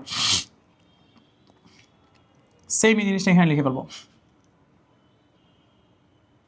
কি লিখবো? Uniform acceleration, ununiform velocity. Okay, এরপরে অংশটা শুনো। উপরেরটা ডিফারেন্সটা কি? এই দুটো গ্রাফের মধ্যে ডিফারেন্সটা কি শোনো। এটা কি অরিজিন দিয়ে পাস করতেছে না? অরিজিন দিয়ে পাস করতেছে মানে কি? 0 0। প্রথম 0টা কার? টাইমের। পরের 0টা কার? ভেলোসিটির। তাহলে যখন টাইম 0 তখন তার কোনো ভেলোসিটি নাই, ভেলোসিটিও 0। যখন টাইম 0 তখন যদি তার ভেলোসিটিও 0 হয়, this is call initial velocity. তাহলে তার ইনিশিয়াল ভেলোসিটি উইল বি 0। আবার শোনো, যখন টাইম 0 তখন তার ভেলোসিটিও 0। যখন টাইম 0 তখন তার ভেলোসিটিও যদি 0 হয়, this is call initial velocity 0। তাহলে এই গ্রাফের কোনো ইনিশিয়াল ভেলোসিটি নাই। কিন্তু এই পয়েন্টের কথা চিন্তা করো, এটা একটু আগে কি দেখতেছিলাম, এটা 0, যেহেতু অরিজিন থেকে এক্সের দিকে যায় নাই তাই 0, আর ওয়াইয়ের দিকে তখনই কিছু পরিমাণ গেল, দিস ইজ কল অর্ডিনেট। তাহলে এখানে একটা বি নোট থাকবে। তাহলে এই যে অংশটা দেখতে পাচ্ছ, এখানে যে এই বক্সের মধ্যে যে কিছু একটা থাকবে, এটার পরিচয় কি? এই 0-র পরিচয় হচ্ছে টাইম, আর এই বক্সের মধ্যে যা বসবে এটা হচ্ছে ভেলোসিটি। তাহলে যখন তার টাইম 0 তখন তার ভেলোসিটি কিছু একটা থাকবে, this is call V naught. তাহলে যখন টাইম 0 তখন যদি তার একটা ভেলোসিটি থাকে, এটার বলা হয় ইনিশিয়াল ভেলোসিটি। এটারই আমরা ইউ বলি। হ্যাঁ, এটারে তোমরা হয়তো বইয়ে ইউ নামে জানো। তাহলে এই যে অংশটা দেখতে পাচ্ছ, এটা আসলে ইনিশিয়াল ভেলোসিটি, কারণ যখন টাইম 0 তখনই তার একটা ভেলোসিটি আছে। তুমি বলো তো, তুমি যে এত ম্যাথ সলভ করতেছো, তুমি আসলে কি বলো বা কি হয় যখনই তার কোনো একটা বলে যে হচ্ছে এরকম একটা ভেলোসিটি নিয়েও স্টার্ট করছে। তাহলে স্টার্ট করছে মানে কি? যে এখন টাইম 0 এবং একই সাথে ভেলোসিটিও 0। তাহলে যখন টাইম 0 তখন যদি তার ভেলোসিটিও 0 হয়, this is call uniform, this is call initial velocity. তাহলে এখানে ইনিশিয়াল ভেলোসিটি কিছু একটা নাই, যেহেতু অরিজিন থেকে পাস করছে, আর it has some initial velocity. হ্যাঁ, has some initial velocity. This is the difference between this two graphs. এই দুটো গ্রাফসের মধ্যে ডিফারেন্সটা হচ্ছে এটার ইনিশিয়াল ভেলোসিটি 0, যেহেতু অরিজিন থেকে পাস করতেছে, আর এটা যখন ইনিশিয়াল ভেলোসিটি থেকে থাকবে তখন অরিজিন থেকে পাস করবে না। এখান থেকে একটা গুরুত্বপূর্ণ রিমাইন্ডার তোমাদেরকে দিয়ে দিই, এটা হচ্ছে কখনও যদি কোনো একটা অবজেক্টের তারা বলে দেয় যে না তার একটা ইনিশিয়াল ভেলোসিটি আছে, স্টপ। একটু সাবধান, এটা যদি ভি ভার্সেস টি গ্রাফস হয়, এটা না তুমি আর অরিজিন দিয়ে পাস করাতে পারবা না। খুবই গুরুত্বপূর্ণ। আমি পরে অনেক এমসিকিউ দিব তোমাদেরকে সলভ করার জন্য, খুবই গুরুত্বপূর্ণ। যখনই দেখবা ইনিশিয়াল ভেলোসিটি আছে এবং এটা ভি ভার্সেস টি গ্রাফ, সাবধান, অরিজিন দিয়ে পাস করবে না। এই যে দেখো, কারণ অরিজিনে পাস করার মানেই হচ্ছে ইনিশিয়াল ভেলোসিটি জিরো হয়ে যাওয়া, time zero, velocity zero. But এটা ইনিশিয়াল ভেলোসিটি তাহলে টাইম জিরো, তখন একটা ইনিশিয়াল ভেলোসিটি আছে। আচ্ছা, পরেরটা নিয়ে একটু কথা বলি। এখন এইসব বুঝে গেছি আমরা। আচ্ছা, তাহলে প্রথম কথা হচ্ছে, দেখো এই 3 নাম্বার গ্রাফ যেটা, এটা যেহেতু অরিজিন দিয়ে পাস করতেছে, তাহলে ইনিশিয়াল ভেলোসিটি জিরো, এটাকে লিখে ফেলি। ইনিশিয়াল ভেলোসিটি জিরো, এটা আগে লিখে ফেলি। হ্যাঁ, দেন পরের গ্রাফটা দেখো, এটা স্ট্রেট লাইন না কার্ভ লাইন? এটা কার্ভ লাইন। এটা কি ভার্সেস কি graph? V versus T. V versus টি যেহেতু, তাহলে স্লোপ সমান কি? স্লোপ সমান অ্যাক্সেলারেশন। এটা যেহেতু কার্ভ লাইন, তাহলে স্লোপ সবসময় সেম নাকি? সেম না? সেম না। স্লোপ সেম না মিনস অ্যাক্সেলারেশন সেম না। তার মানে অ্যাক্সেলারেশন যদি সেম না হয়, দিস ইজ আনইউনিফর্ম অ্যাক্সেলারেশন। আনইউনিফর্ম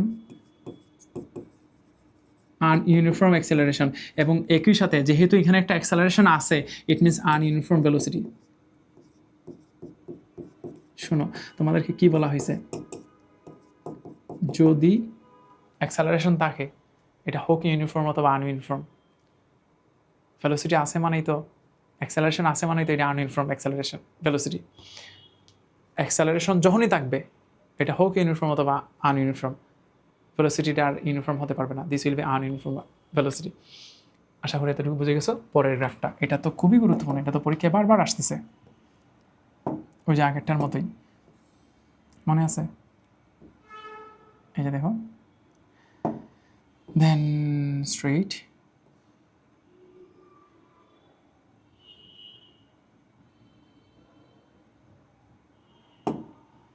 দেন ধরো একটা ডাউনওয়ার্ড, এরকম একটা গ্রাফ। তাই আমি যদি বলি this is O, this is A, this is B, this is C.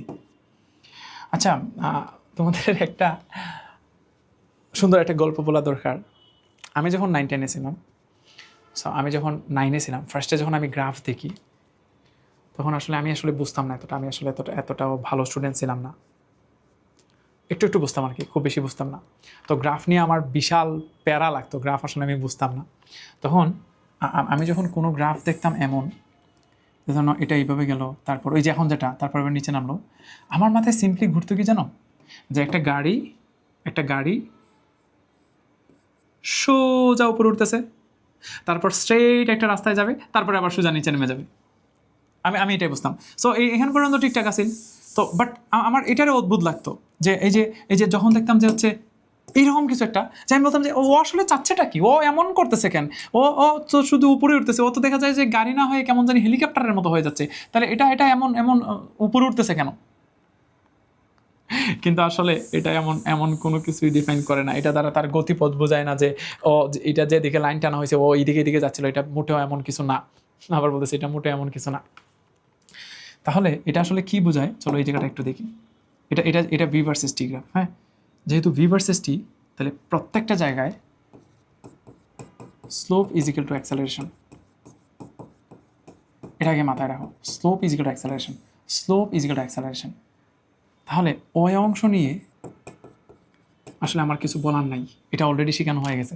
কারণ ওয়ে পার্টটা হচ্ছে এই যে অংশটা, তার ইনিশিয়াল ভেলোসিটি জিরো, তার এটা একটা ইউনিফর্ম অ্যাক্সেলারেশন এবং আনইউনিফর্ম ভেলোসিটি।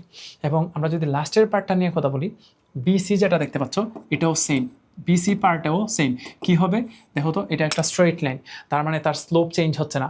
স্লোপ চেঞ্জ হচ্ছে না মানে অ্যাক্সেলারেশন চেঞ্জ হচ্ছে না, তার মানে এখানে একটা ইউনিফর্ম অ্যাক্সেলারেশন, তার মানে আনইউনিফর্ম ভেলোসিটি। কিন্তু এখানে স্লোপটা নেগেটিভ, এখানে স্লোপটা নেগেটিভ। এখন স্লোপ যদি নেগেটিভ হয়, ইট মিনস তার অ্যাক্সেলারেশনটা নেগেটিভ। আর নেগেটিভ অ্যাক্সেলারেশনটা আমরা আসলে ডিসেলারেশন নামে জানি, তাই না?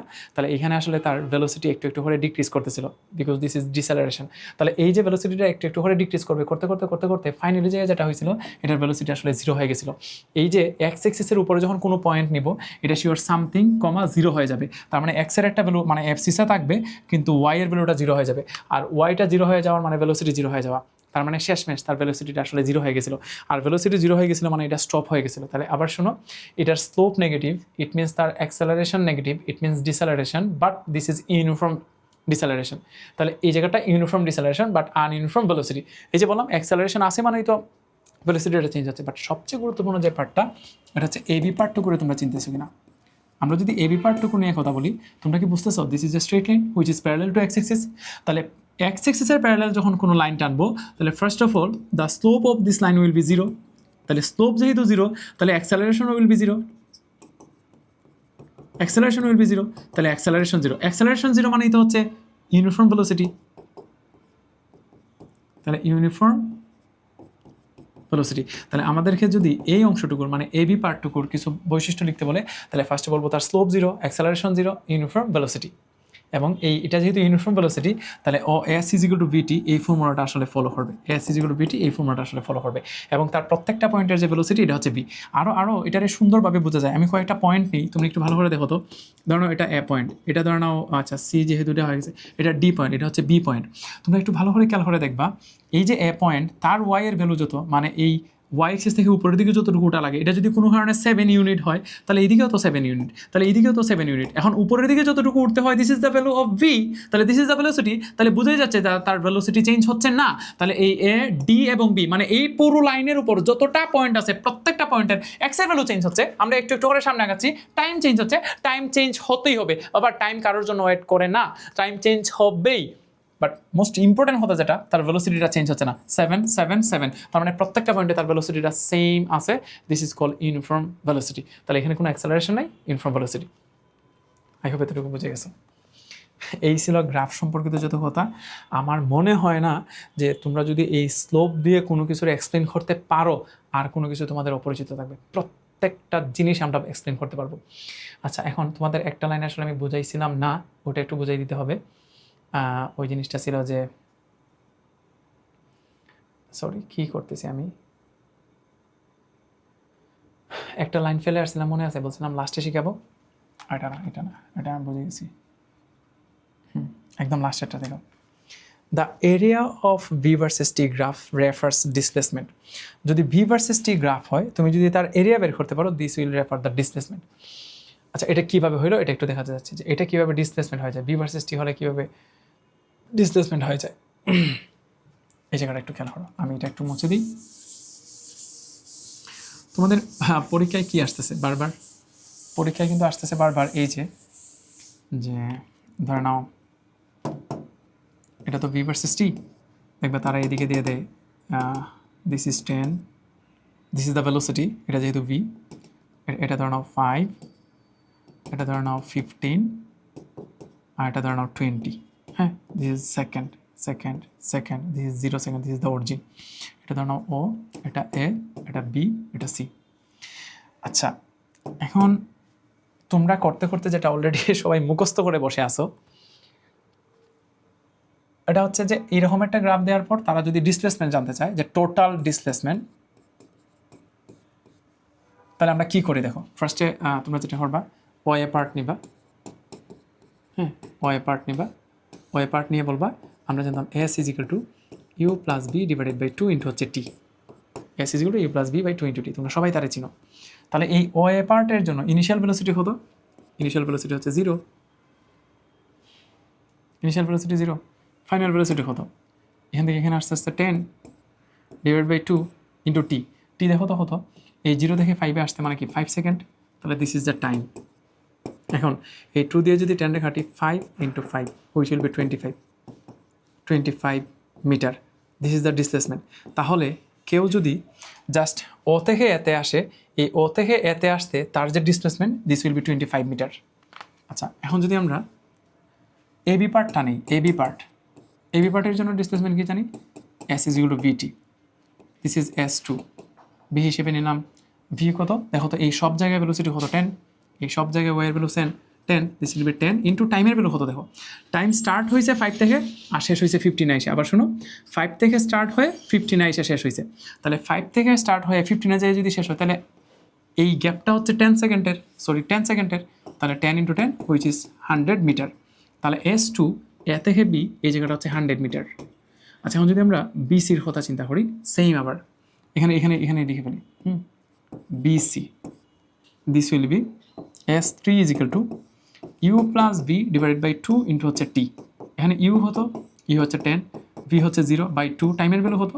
আচ্ছা টাইমটা দেখো 15 থেকে শুরু হয়ে 20-তে যায় শেষ হয়ে গেছে, হুইচ ইজ 5 সেকেন্ড। তাহলে আমরা এখান থেকে এটা কেটে দিলে আবার পাবো 25 মিটার। তাহলে আমরা যদি টোটাল ডিসপ্লেসমেন্টটা বের করে ফেলি, তাহলে total displacement S will be S1 plus S2 plus S3 which will be 25। এই যে প্রথমটা হচ্ছে 25 মিটার, দেন পরেরটা হচ্ছে 100 মিটার, পরেরটা হচ্ছে আবার 25 মিটার, তাহলে ইন টোটাল হবে 150 মিটার। তাহলে আমরা টোটাল ডিসপ্লেসমেন্ট পেয়ে গেছি হুইচ ইজ 150 মিটার। তাহলে এই আমরা যে বস্তুটা নিয়ে কথা বলতেছিলাম এই গ্রাফটা থেকে পুরো ডিসপ্লেসমেন্ট পেয়ে গেছি 150 মিটার। এইভাবেই আমরা করি। এখন আমি তোমাদেরকে একটা শর্টকাট উপায় শেখাচ্ছি। আমাদেরকে যদি কখনো ভি ভার্সেস টি গ্রাফ দিয়ে দেয় এবং এই ভি ভার্সেস টি গ্রাফ দেওয়ার পর যদি জিজ্ঞেস করে তাদের টোটাল ডিসপ্লেসমেন্ট কত হবে, তাহলে টোটাল ডিসপ্লেসমেন্ট বের করার উপায় হচ্ছে তুমি তার এরিয়াটা বের করে ফেলো। এবং এরিয়াটা কীভাবে বের করা যেতে পারে, তোমরা যদি একটু ভালো করে খেয়াল করে দেখো, তাহলে এখানে দুইটা ট্রায়াঙ্গেল আছে আর একটা রেক্টেঙ্গেল আছে, তাহলে এটার এরিয়া বের করতে পারো। অথবা তুমি ট্রাফিজিয়াম এটারে কনসিডার করতে পারো। দেখো তো তার এই দুইটা লাইন প্যারালেল কিনা। তাহলে দুইটা লাইন যদি হয় প্যারালেল আর বাকি দুইটা যদি প্যারালেল না হয়, এই অবস্থায় এটার আমরা ট্রাফিজিয়াম কনসিডার করি। আর ট্রাফিজিয়ামের এরিয়া বের করার ইকুয়েশন একদম সহজ, half into the summation of two parallel lines. তাহলে এখানে প্যারালেল কে আছে, এটা হচ্ছে এবি লাইন নিলাম এবং একটা হচ্ছে ওসি। তাহলে এই এবি এবং ওসি এই দুইটার প্যারালেল লাইন, হাফ ইন্টু এই দুইটার summation into the distance between this two parallel line which is এ থেকে এই পর্যন্ত, মানে 10 মিটার বা 10 ইউনিট। তাহলে এটা হচ্ছে 10।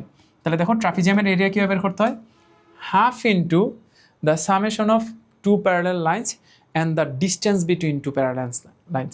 এই দুটার যদি মাল্টিপ্লাই করে দিই তাহলে আমরা ট্রাফিজিয়ামের এরিয়াটা পেয়ে যাব।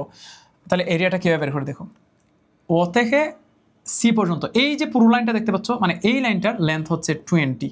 তাহলে প্রথমে একটা হাফ দিলাম, দেন 20 প্লাস ওসি নিলাম, ফার্স্টে ও এ বি, এ থেকে বি পর্যন্ত, এটা এ থেকে বি পর্যন্ত দেখো এটা কিন্তু আবার এখানে 100 মিটার বসাই দিও না, এটা তো ছিল তার ডিস্টেন্স যেটা বের করছিলাম।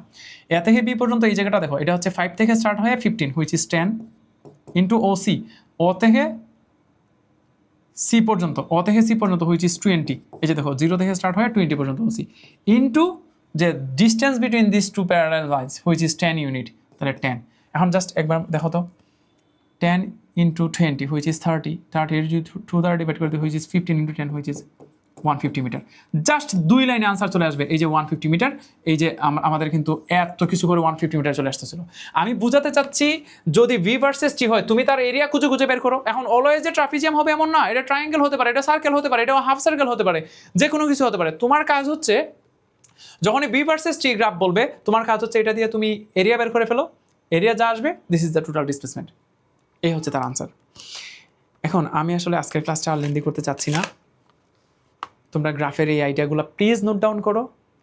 আমরা নেক্সট ক্লাসে এই গ্রাফ থেকে যত সিকিউ আসছে সব সলভ করে ফেলবো।